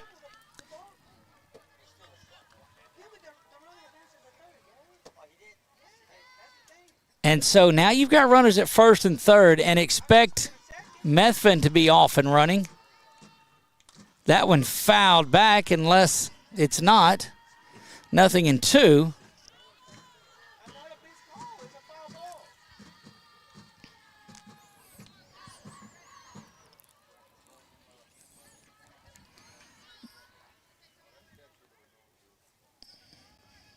It's a good look inside at Parker.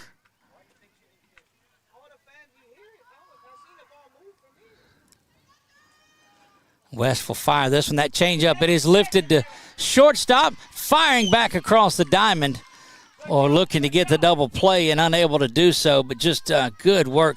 And you'll see now Albanian pop this to Vidrine. Vidrine just fires, doesn't even think about the runner at third, just fired it over there. But now there is one down here for the top of the order. And Sawyer Shelton, who has already tripled on the day, will stand in there. You get a good look at the senior center fielder, Sawyer Shelton. Get ready, girls. Sit your face straight up. Anything on the ground will more than likely score Nalbanian from third. Sawyer, a slap hitter, and will just go and try to put the ball somewhere on the ground. And again, if you're Jolie West, you just keep hammering that fastball up in the zone and make them try to chase that slap or the bunt or whatever is the case.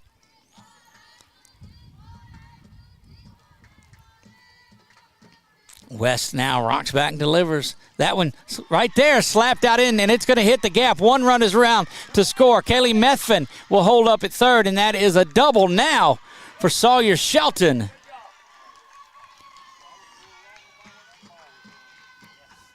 And Sawyer just doing a tremendous job. We'll take a look at it one more time and just watch Sawyer slap that one over. And it's exactly what she has been known to do throughout her entire career at Menard. You see her clapping it up there. Runners at second and third, and we are knotted at 2 in this one. And they'll bring in the infield and talk about it just a little bit. Again, let's take a look at it one more time.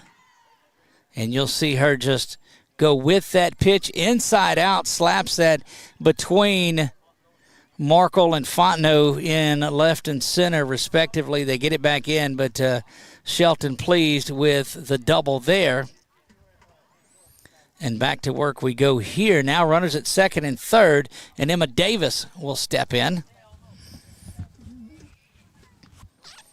Your pitcher is at third. No courtesy runner for Methvin, and that shows you how important that is. That represents the go-ahead run in this one.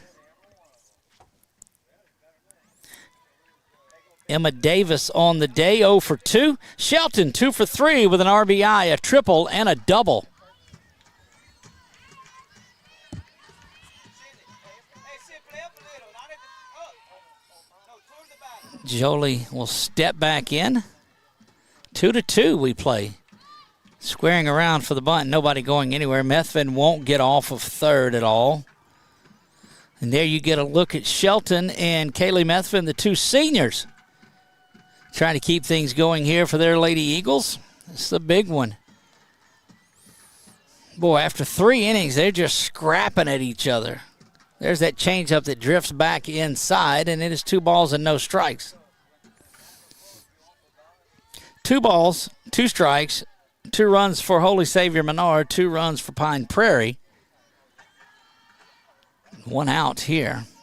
Well, this would be Nick Magnano's favorite if you can get a couple of strikes and another out here. Anyway, I digress. 2 balls, no strikes to Emma Davis.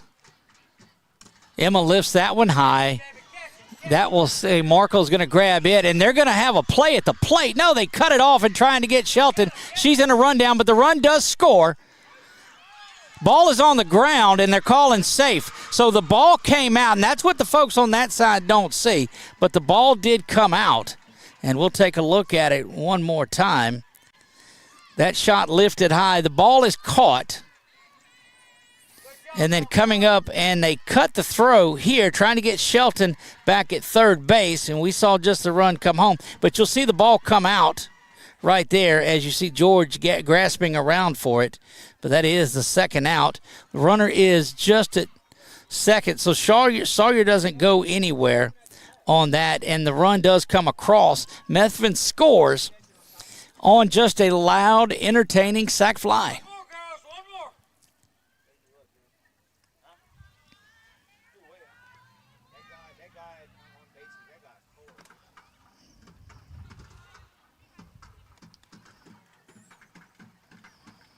Kenzie Lyles steps in. Watches that one. The runner is off, and that one is going to get across, and they hold it up. Good work to save that one. That was Vidrine diving in to catch that and to keep it going, but that does put Shelton over at third base. Let me tell you, there is a lot going on in this ballgame here in the last inning and a half.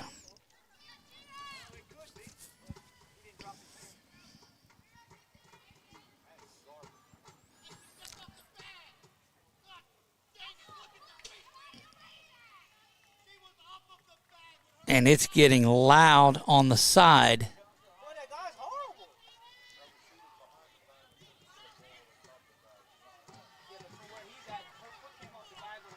So her back heel is what they're saying is that she got off the back. Her back heel is on it. This thing, and I don't know that you're going to get many other calls the rest of the way in this one, but not having thrown anybody out, they're just absorbing that. And that one is lifted from Davis down the line and foul. Stays inside on that changeup and turns it around, but just out in front of it.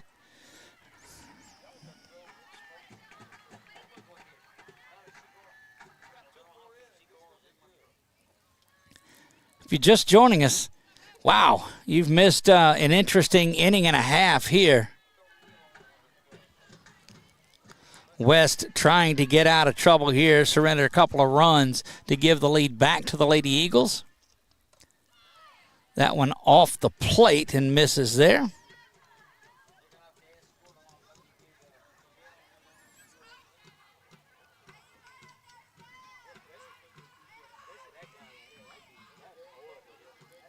There you get a good look at Kinsey in the box. She and Messer, the ones there at the plate, and Jolie West set to deliver. Swung on, good-looking fastball that Lyles throws right through, and that'll even things up at 2 balls and 2 strikes is what we have.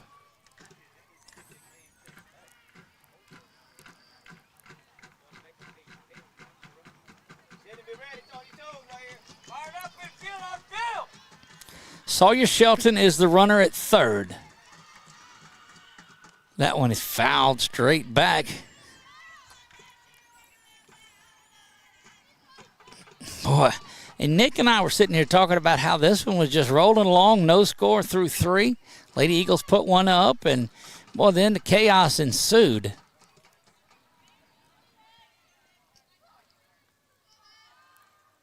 That one pulled down the line, ripped there, and that's going to be a base hit that scores Shelton. And Kenzie Lyles continues just to hammer away at it. Let's take a look back at it. Watch her rip this one just down the line. She had been in front of a couple of those changeups, but that is an RBI single for Kenzie Lyles. And she'll make her way to first base. Good piece of 2-strike hitting. That will get Addie Wright. Addie Wright will come to the plate. Wright 0 for 2 on the day. Kenzie Lyles now 1 for 3 with an RBI. And it's 4-2. That one fouled back and into that netting behind home. Strike one it is.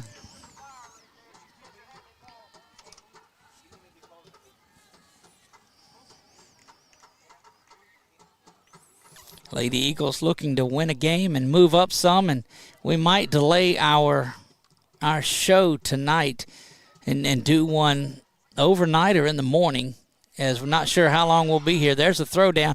It's delayed. Got to be careful of throwing that one after you drop it and look for it. With a runner the speed of Lyles, you got to be careful with that. It's a ball and a strike. But I like Messer and her aggressiveness to go down there and get that. Both of these catchers have played really well tonight. Ball and a strike, 2 down. Runner at second base is Kenzie Lyles. Right at the plate, Jolie West there in the circle. That one kind of punched foul, and there you go. Coach Brad making a play on there. We saw him. I know we got it on film.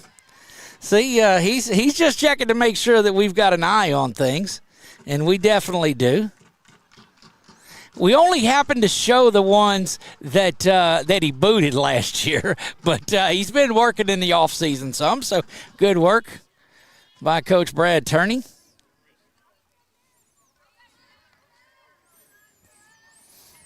Ball and 2 strikes here to Eddie Wright. Fouls that one back, and you get a look over at Quick Hands Turney there. Played a little pro ball in his time, and he's coached a lot of baseball. And over here last year, first-year coach, led the Lady Eagles to that state championship that they had, and looking to have these Lady Eagles poised back to it.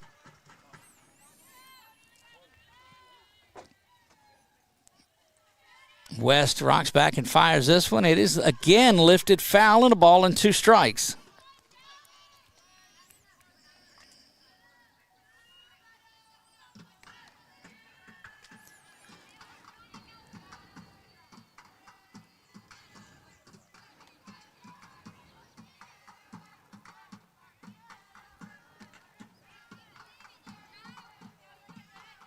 Ain't nothing falls in front of y'all. Lay out. Here we go. We'll do the 1-2 once again. Is that good changeup that is there and down on strikes? That is a Sabine State Bank strikeout, and that will do it for the inning. Let's see if we have that one. I don't know. We may have waited just a bit too long. Yep. But we'll have that up and posted for you as well. That's a good-looking pitch. And Jolie, you see it with the little bat flip or the little ball flip to get us out of here. We'll be back.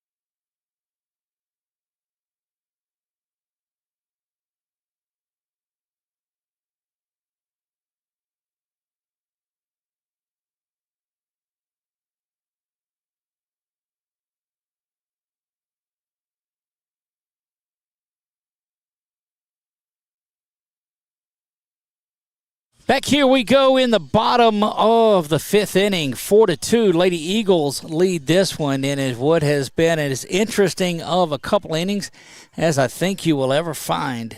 And the Lady Eagles lead it. Bird, George, and Markle. 7, 8, 9 due up for the Lady Panthers in this one. That fastball finds itself out of the zone, and it's ball number 1.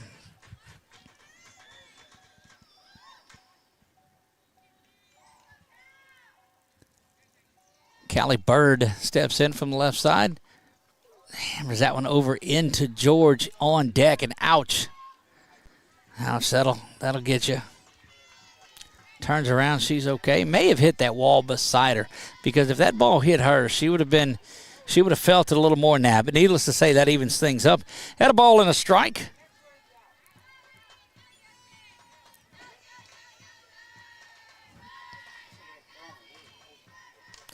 That one the same way and just taking target practice over there. Be careful.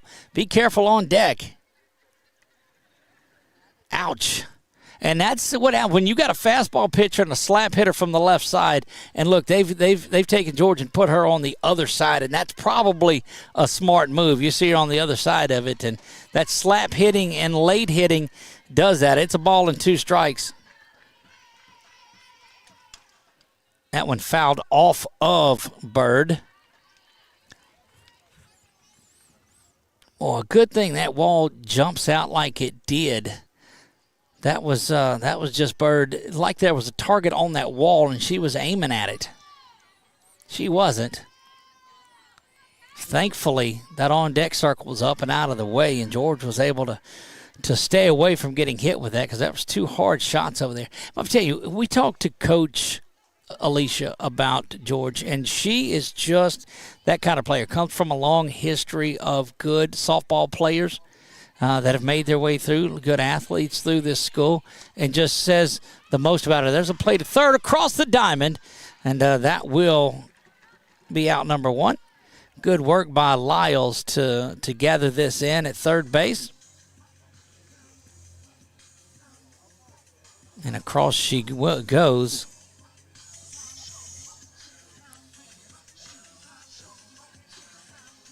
And back to work we go here. One down in the bottom of the fifth we play. It will be the aforementioned Anaya George that steps in. One down. That one popped away and foul and backing out of play. Boy, and I was looking at the screen, and I thought that was the pause button. I said, wait a minute, how did this game get paused? But it's the backside of the two banners that are hanging on the field. I thought that was the pause button that was on right there, and in fact, it's not. That's the two banners. That one lifted, fouling over to third, and Kinsey had a shot at it, unable to get there to it.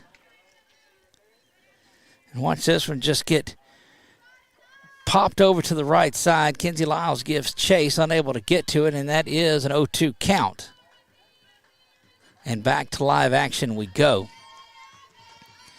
Appreciate the folks sending us pictures and photos and updates of the day. We'll get to it when we get home tonight. Swung on and missed, and that is a Sabine State Bank strikeout.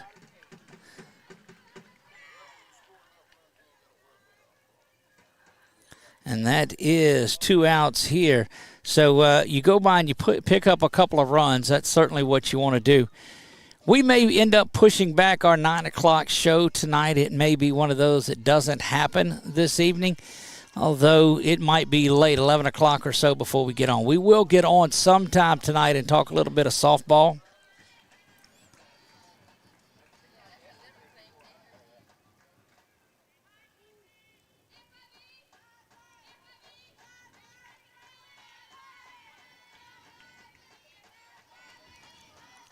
That one swung on and missed there.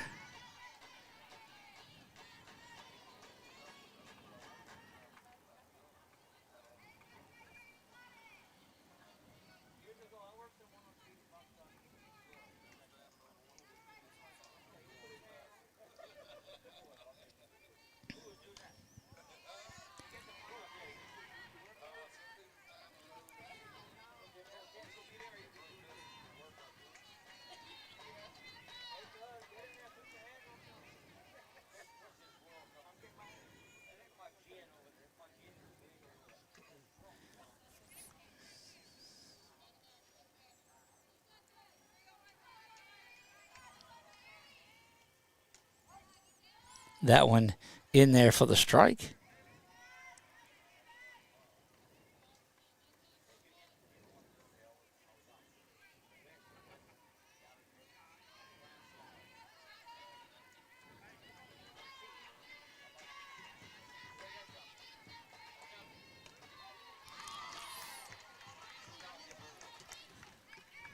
And so we headed to 1 ball and 2 strikes. Is that what we've got here?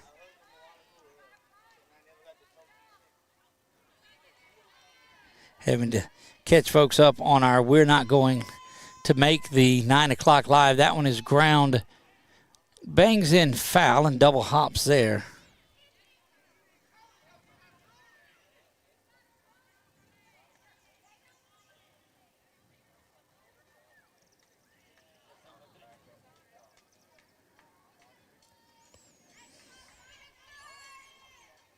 You're the ball, baby. You can do it. You can do it, number 3.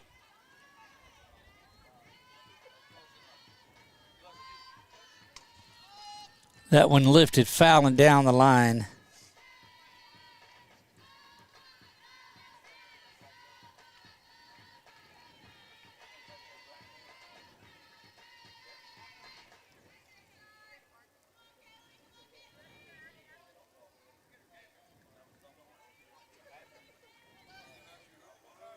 You can do it a little later. Give it a lick. Hold it back tight. Down on strikes she goes, and that will retire the side. Let's let that one take us to the break here as we will head to the top of the 6th inning. Sabine State Bank strikeout does take us to the top of the 6th. We are back after this.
Back we go, the top of the sixth. Lady Eagles lead this one 2-1 to 4-2. What was I thinking? 4-2. Those of you looking for our 9 o'clock show tonight, I don't think that that's going to happen.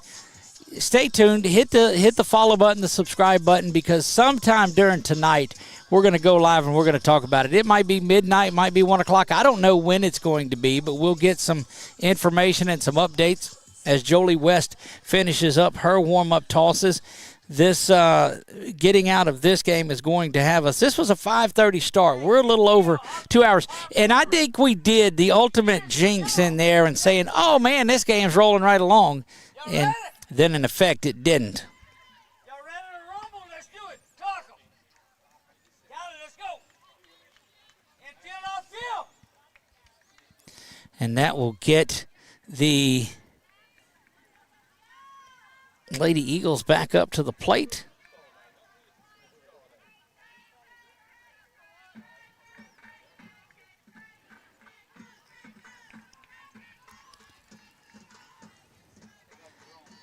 West rocks back and delivers this one, misses low and bounces around, and that's ball one.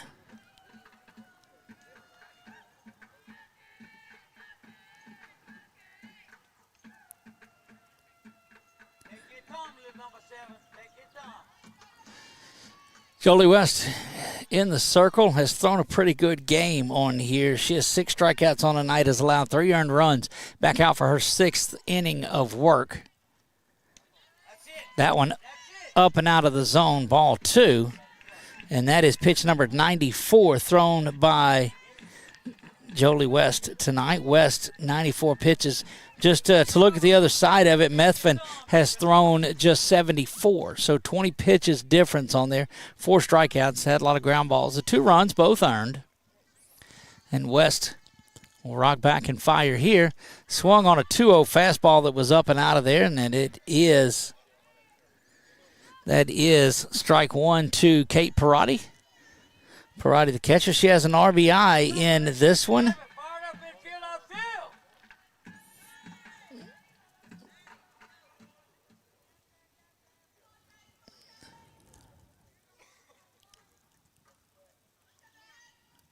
Throws that changeup, hangs on to it a little while, and that is a 3-ball and 1 strike count.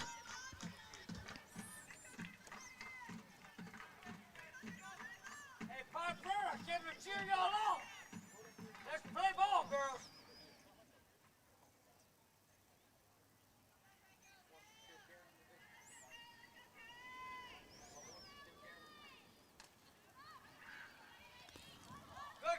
Diving for it back behind the plate was Messer.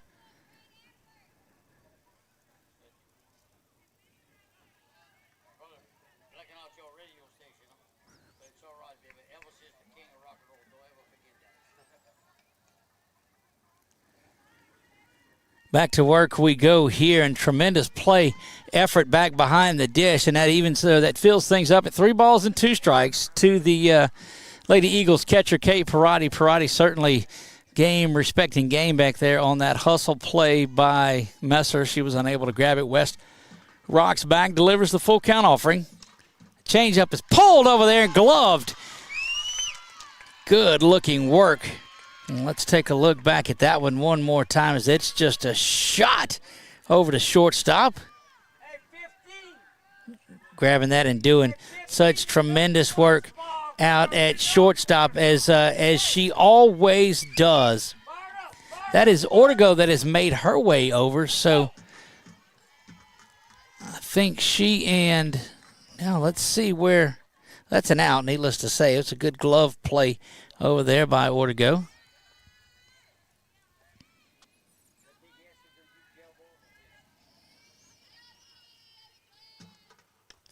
That one up and out of the zone, ball 1. So 1 down here. Let's see if we've got a couple of adjustments. That's definitely Ortego that went to, is that Vidrine that moved to 3rd? I'll have to look around because I don't see her out there getting loose and throwing. She's not behind the dish.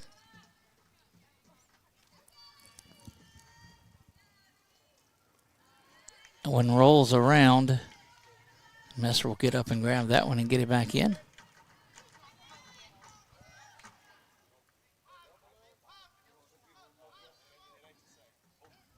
Have to check because that's a little bit of a difference over there. That's Messer. So it is. Josie went behind the dish on there. I thought the mannerisms were similar to something that we would see from Josie.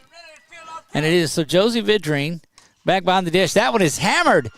Caught over there in left field. Markle with a tremendous looking grab there. And let's take a look back at that one. It might take it a second to get there. But you'll see this ball from Parati that just gets driven out to left field coming up. While we were figuring things out, that's what delayed this. And we'll leave it here with you. That one is hammered. And get you back here. And we're going to fix something real quick on our screen.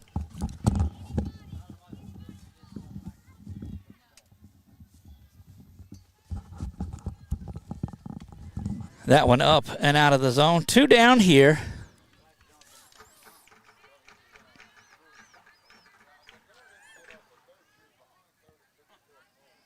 Ball and no strikes into Bell Drago. Drago 0-1 on the day.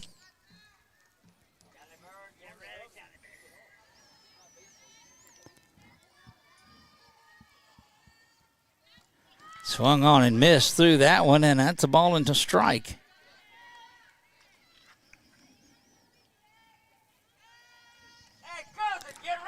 We play bottom of the 6th, 4-2. Actually, no, we're in the top of the 6th is where we're at. Well, I've lost all train of thought here.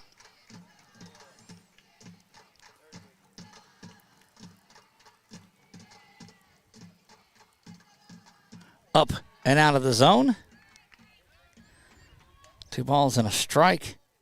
West, 104 pitches on the night. She is just getting after it this evening. She's thrown about 30 pitches more than Methvin has. Just to give you an idea on the strikeouts versus ground out field play outs. Swung on and missed, and down on strike 2. That is 2 balls and 2 strikes. Eventually, I'm going to call a game correctly. Don't worry. It has been a long school year. We started football back in August.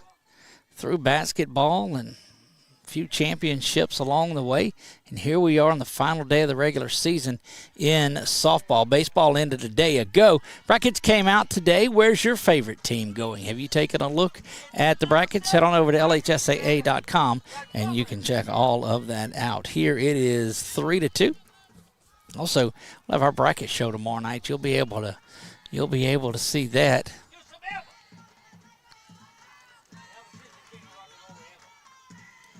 West rocks back, delivers this, and it is fouled back off the netting, and we'll come back in. Vidrine catches it, can't get it off the net, though. Well, that would change the game a lot if you could play it off the netting that was up there. I think these schools would put nets all around the field. If you could do that, then you could cost yourself too. Maybe we'll scrap that idea to a later day. Mercifully, for you guys, we will. Swung on and missed, and that's a Savannah State Bank strikeout. And down on strike she goes. We will move to the bottom of the 6th inning. And you see that swinging strike there for strikeout number 7 on the night from Jolie West. We'll be back right after this.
back to work we go here in the bottom of the sixth. Top of the lineup due of Josie Vidrine, Sydney Fontenot, and Jolie West here in the bottom of the sixth. Methvin rocks back and fires that one. It is fouled down the line over there where the King of the Hill folks are hanging out. That's, if you've seen that show, you get a good look at our crew that's over there. They've never met a fence they didn't like, I promise you that. Guys, I say it with much love. Hold your back tight. Don't twist. Methvin, 0-1. Rocks back, delivers this one, misses down low and evens things up at a ball and a strike. Nearing 8 o'clock on your... Well, I'm glad we looked at down. We had plenty of time. We had this till 9:20. Hopefully it won't go that long, but you never know. That one down the line, giving chase and going to be foul. And that's a ball and 2 strikes. So Vidrine, who has moved to catcher, makes her way back over and pushes that one down the line. That good fastball. This is one you got to be careful throwing that changeup here.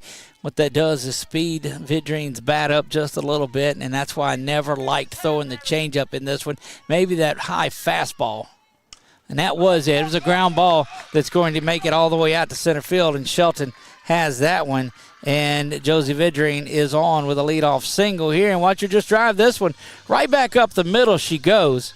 Good piece of hitting. Pulls that one, turns the bat over, and gets it out to Shelton. Then that is a leadoff single. Good piece of 2-strike hitting. Good hit, little lady. Hey, we fired up. Sydney Fontenot will step in. Vidrine now 2 for 3 on the day. Off to steal this one. Boy, and that hit and run was on. But I think, do you see the speed of Josie Vidrine back there? My goodness. Hey, Sidney, it's your Uncle Gary. Give me a lick.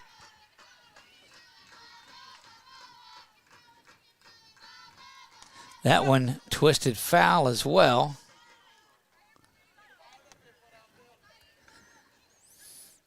And just watch.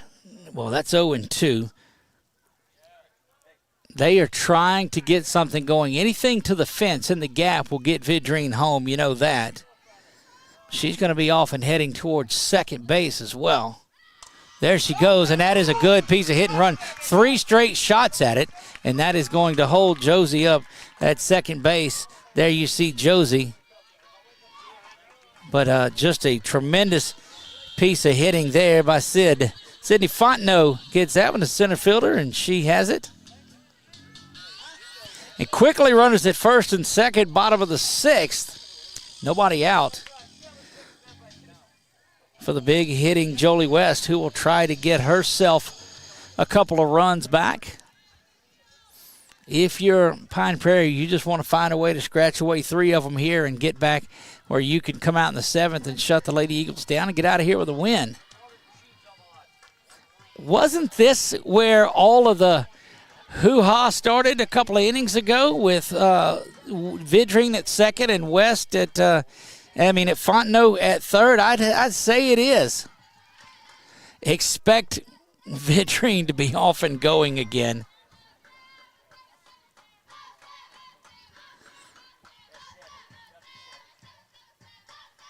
Pitch is there, ground over towards first. Good glove at it there by Ledette, who knocks that one down.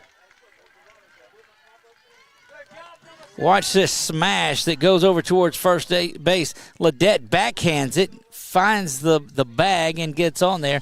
And that is out number 1, but you do advance the runners. Good piece of hitting, good field, good everything in there. That's exactly what you wanted to happen. And that is going to bring the hard-hitting freshman, probably Fontenot, to the plate. And Coach Turney is going to go out there and visit with her and say, hey, this might be one of those cases. But now Ortego 1 for 2 behind her. I don't think you walk the freshman here, but I don't know. Try to set the force up. That way you can get an out on a ground ball at home. But if you do that, all All Ortego did her last time was slap one to the fence for a double and score a couple of runs. So both RBI are off the bat. Ortego, she plays well when we're here. She was our LV5K player of the game earlier on. Coach Brad turns and goes back after trying to figure out what they were going to do. You see the left side of the infield get back. That's Lyles and Davis.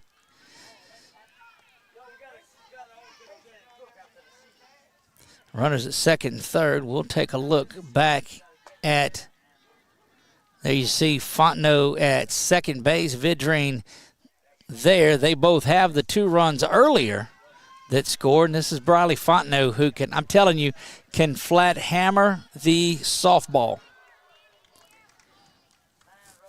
Fastball pitcher, fastball hitter. Here we go. Fontenot 0 for 2 on the day. That one up and out of the zone. That may be one of those that, hey, let's let her try to chase one. That was not a strike, in fact. It was a ball. Hey, number 1, work the ball in the pitcher's hand, and when it gets to your back, give it a lick. Give it a lick. Hey, catch it and lick it first. Methvin now rocks back and fires here. That one fouled back behind there and evens things up at a ball and a strike. You're watching the NDI Heating and Cooling Game of the Week, and what a big one this is at. Big thanks out to NDI Heating and Cooling. They have been our Game of the Week sponsor all season long. They did basketball for us as well for all your heating and cooling and HVAC needs. 318-457-4107. They'll be working in Shreveport tomorrow, so don't call. I mean, you can call them tomorrow, but they won't be able to come and fix your system. They do a good job of repairing and cleaning and getting those things working without having to get a new system. Sometimes that happens. Sometimes it doesn't. You want a name that you can trust. NDI Heating and Cooling out of Alexandria. Swung on and missed, and that'll even things up at 2 balls and 2 strikes.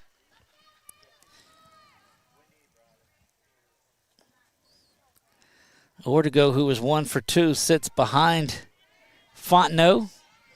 Would hit here, barring some unforeseen circumstances. Methvin delivers.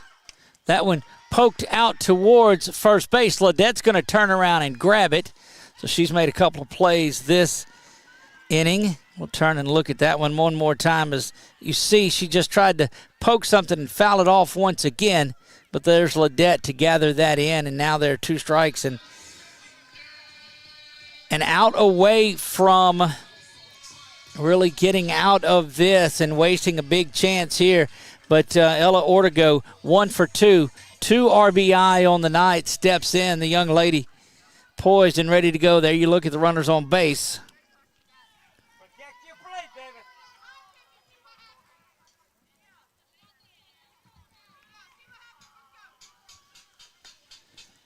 That one lifted high, going to stay on the infield.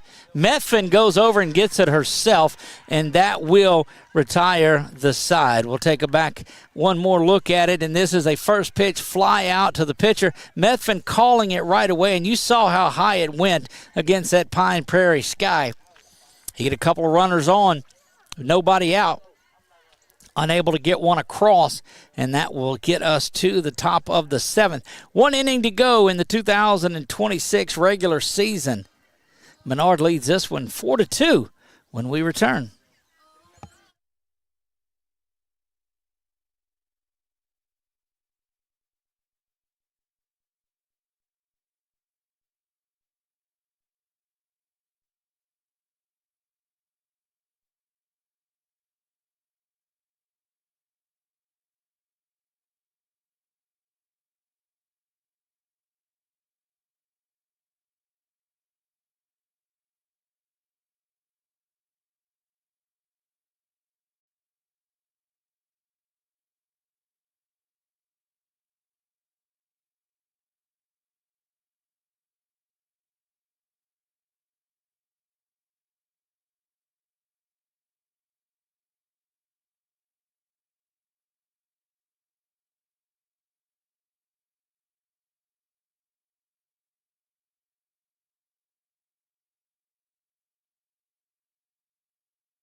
Back to work we go here. Big shout out to Sheriff Mark Wood and the Rapides Parish Sheriff's Department. The LV5K all are big supporters of what we do here at 446 Sports Trios in Alexandria. Go down and have lunch there on Versailles. Our good friends at Adams Pest Control up in Adams Pest Control, Wallace Eye Associates. You see them on our scoreboard. Sadler's Towing as well. Couldn't do any of this without any of you. Today's Dental as well. Check out our friends at Today's Dental. A lot of folks joining forces to put this together, and we certainly appreciate that. Leading things off in the top half of the 7th for the Lady Eagles, Kaylee Methvin will stand in. So it is Methvin, Albanian, and Sawyer Shelton due up here. And not sure what they've got, probably a mask or a chest guard fiasco. So we'll let them check that out.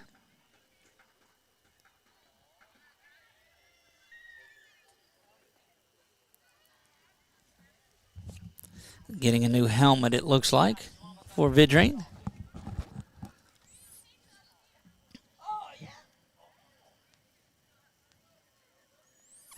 Now we go back to work here, top of the 7th inning. We play. Kaylee Methvin set to lead things off. Methvin has, on the night, nothing for one. She walked and scored a run. She has also thrown 6 innings, struck out 4, and has thrown 89 pitches against a very good hitting Pine Prairie team.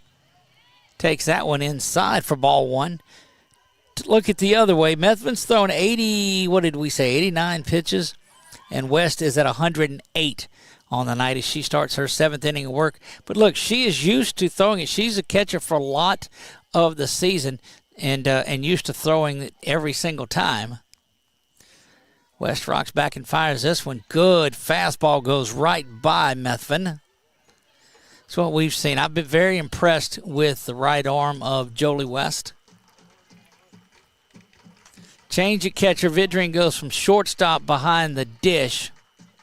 Messer goes to third base, and Ortego, George to second, Ortego to shortstop.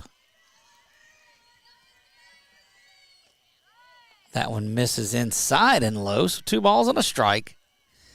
Boy, things have quieted down a little bit out here. It was spirited, to say the least, early on. Spirited, I tell you. The dash for Frash is underway. My goodness. Won't have our 9 o'clock show tonight because we will be en route back from Pine Prairie. Didn't know we were going to see a long one like this until Nick, announcer, jinxed us. That one lifted. Going to stay on the infield. Ortego calling everybody off. She'll have it, and that will be out number 1. That one stayed up in the air a long time. Watch this one off the bat of Methvin. Skies this one. You see it up above the lights. Will come all the way down into the glove of Ortego, and that's 1 up and 1 down. Again, our friends at Kai Fuego also on board with it. Big things just around the corner. We appreciate Sabine State Bank and Trust for sponsoring our Sabine State Bank Strikeout. They've done that in baseball, and that one up and away. Menard baseball, Ash baseball, Menard softball. They've done it. We appreciate all of that. And they are our jersey sponsors for the 2026 Rising Stars All-Star Softball game. There's still opportunities for you in that game. This is Nalbanian. Parker looks at that one go up and out of the zone. Shelton would be next. Shelton's 2 for 3 on the day with an RBI and a run scored. But Nalbanian hits here at 0 for 2. Nalbanian has been in right field tonight.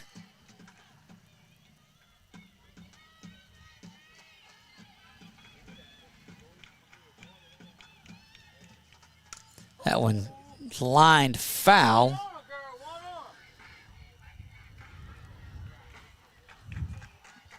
And it evens things up at a ball and a strike. One down, we play here in the top of the 7th. Took us about an hour to play the first 3 innings and an hour and a half to play the next 3. Rolls that one up, and that'll be ball 2. But it's just two teams that have been giving each other the best that they've got. It's been punch and counterpunch in this one. Lady Eagles lead it following a 3-run 5th inning.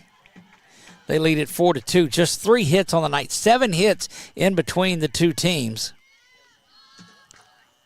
But the 2 errors, that one down the line, and that is going to be a fair ball. It's going to get around to the corner, and Parker is off and hustling, and she's going to have herself a double. And you'll watch her pull that one down the line, and away it goes. And now Banian in front of Shelton. Eagles, Lady Eagles will want to try to add some insurance here, but this is where Jolie West has got to dig down deep, and this one find a way to get out of it. 4-2. Lady Eagles lead the Lady Panthers in a crucial matchup.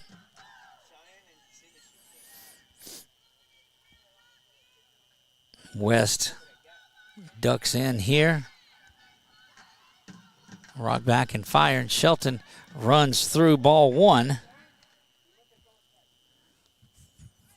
I don't know with a 2-run lead that now Banian will be off and going. I do know that Coach Brad Turney likes to be aggressive in situations. We'll see if he's doing it here, if he's trying to let Sawyer get her 3rd hit of the day. Anything in the outfield will score now Banian. That one bounces around, and that's going to get her over to third base without a throw as that bounced away.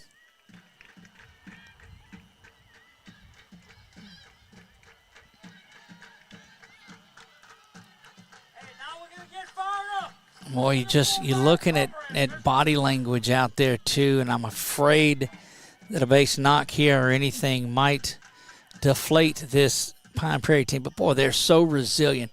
Lady Eagles fired up at the front of the dugout. That one is going to bounce on the ground, and they're going to try. Play at home is not there. It's safe at first as Sawyer was flying down the line. Let's see if we can take a look at that in its entirety. We'll see. This ball from Sawyer's just pulled over to the near side, unable to glove it. Sawyer beats that throw and just in time to play at home, and Emma Davis will stand up. Good camera work once again by Nick. And that is run number 5 across. And Emma Davis now will step in. And this is one of those games that, well, if you're Jolie West, if there's a way to dig down inside, this is the spot. West rocks back and fires. That one is off the plate for ball 1.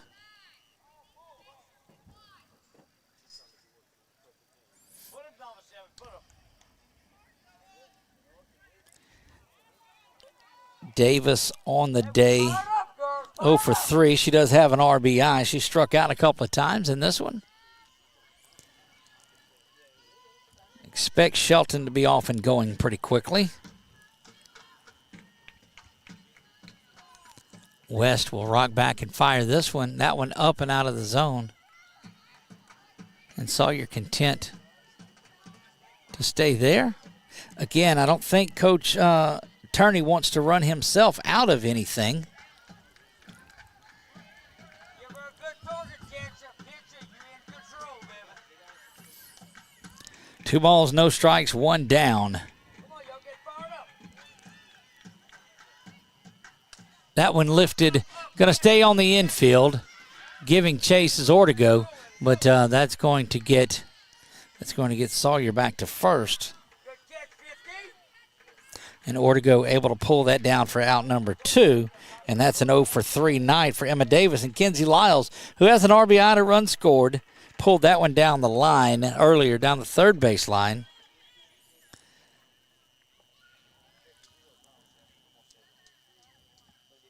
Jolie and company needing to keep it right here, give themselves an opportunity Down 3 here in the top of the 7th. Lady Eagles continuing to put the pressure on. That one is lifted high, but Fontenot's got it. She's giving chase and will secure that one for the final out of the inning. Lyles gave it a ride, but super center fielder Sydney Fontenot able to pull that one down as it goes. You see it high in the air making its way back, and Fontenot able to come in and grab that one, and that will retire the side. So Lady Eagles pick up a run in the top of the 7th.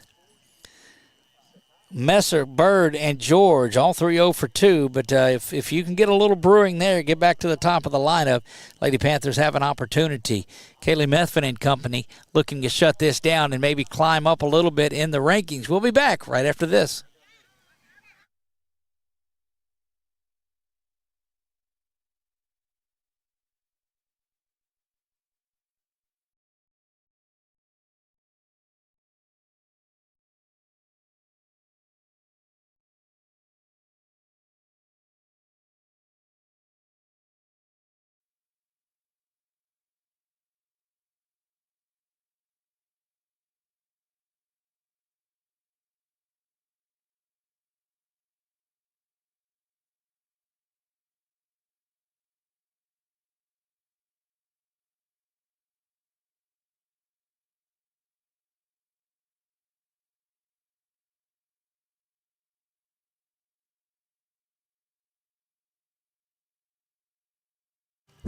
Back to action we go in the bottom of the 7th. Messer, Bird, and George due up here, 6, 7, 8.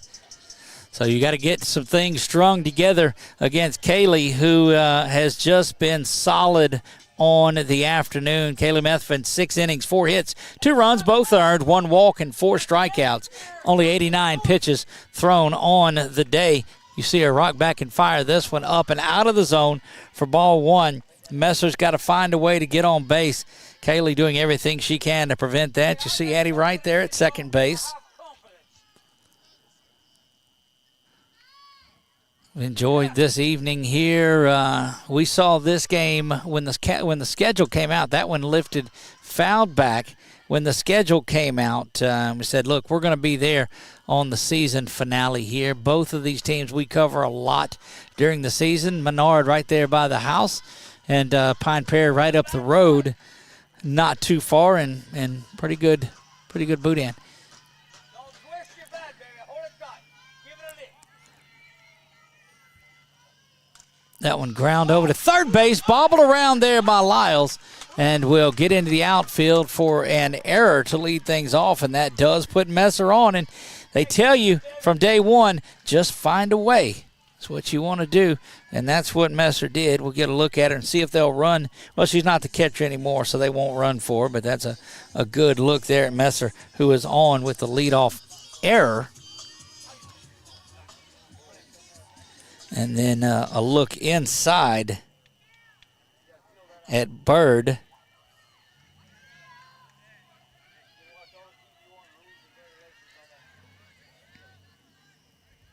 Hold it tight, baby.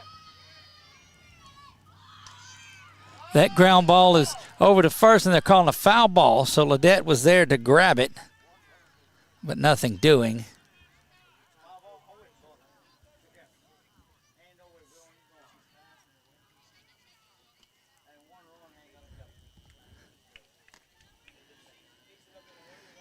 You get a good look back inside. Nothing in 1 to Bird.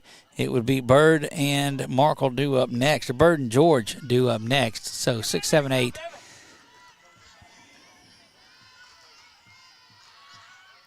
Squaring around, and that one kicked around by Parati.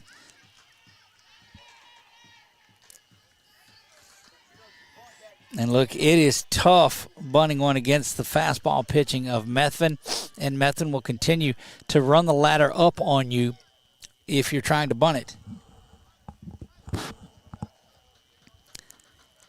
0-2 count here Now you're ready, baby. Now you're ready. to the left-handed hitting Callie Bird.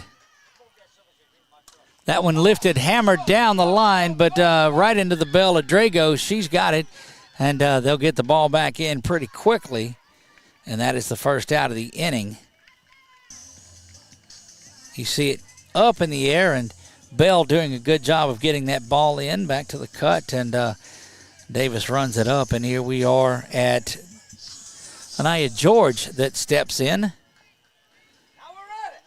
One down, runner at first.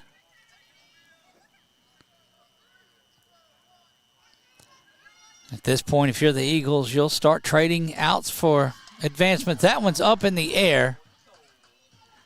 Got back to the wall back there before it was missed. Parati gave it a ride. You see her settle back in. It's 0-1. Hit the ball, baby. Come on.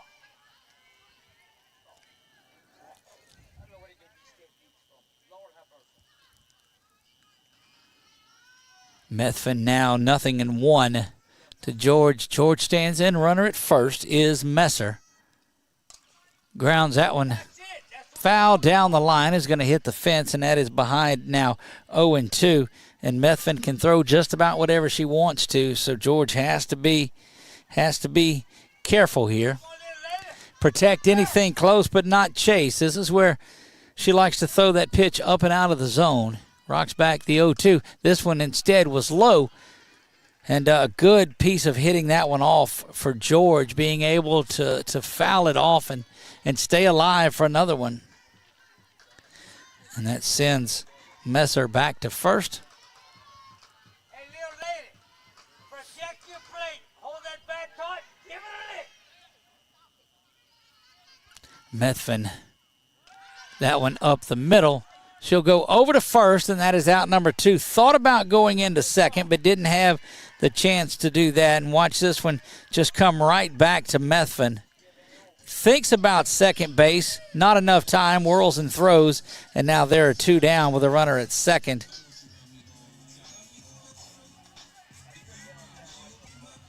And this is going to be Markle that will stand in.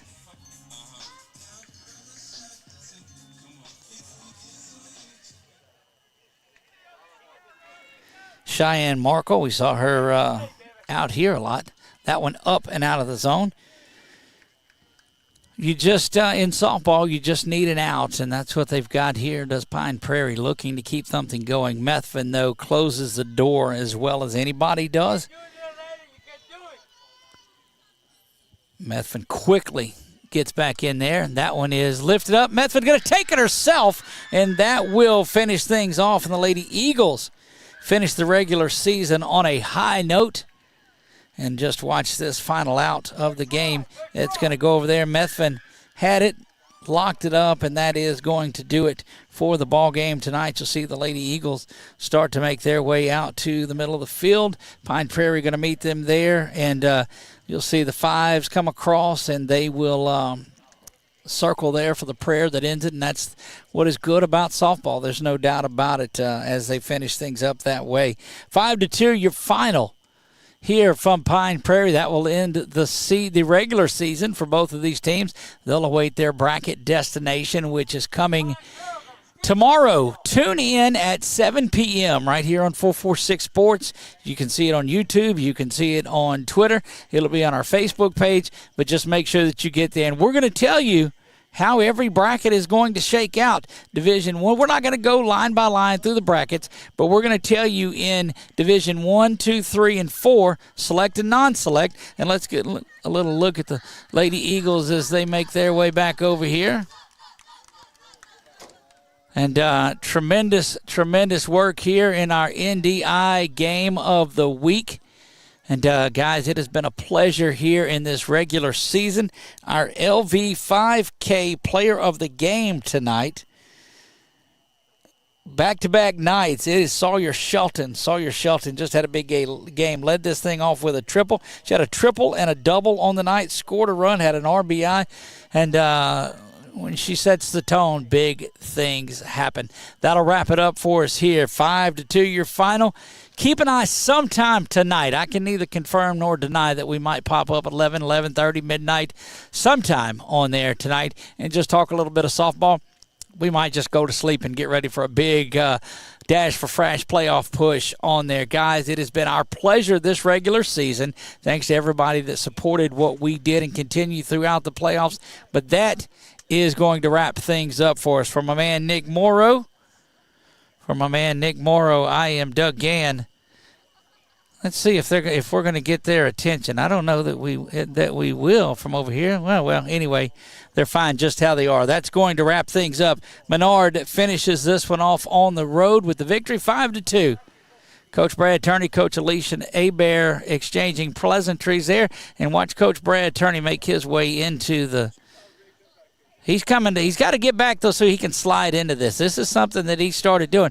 Boy, it's taking his old self a little bit longer to get back further and run in. Maybe he's not running in. Maybe, I don't know. Maybe that was a last year thing. Anyway, that's going to do it. For Nick Morrow, I am Doug Gann. God bless you all, and good night.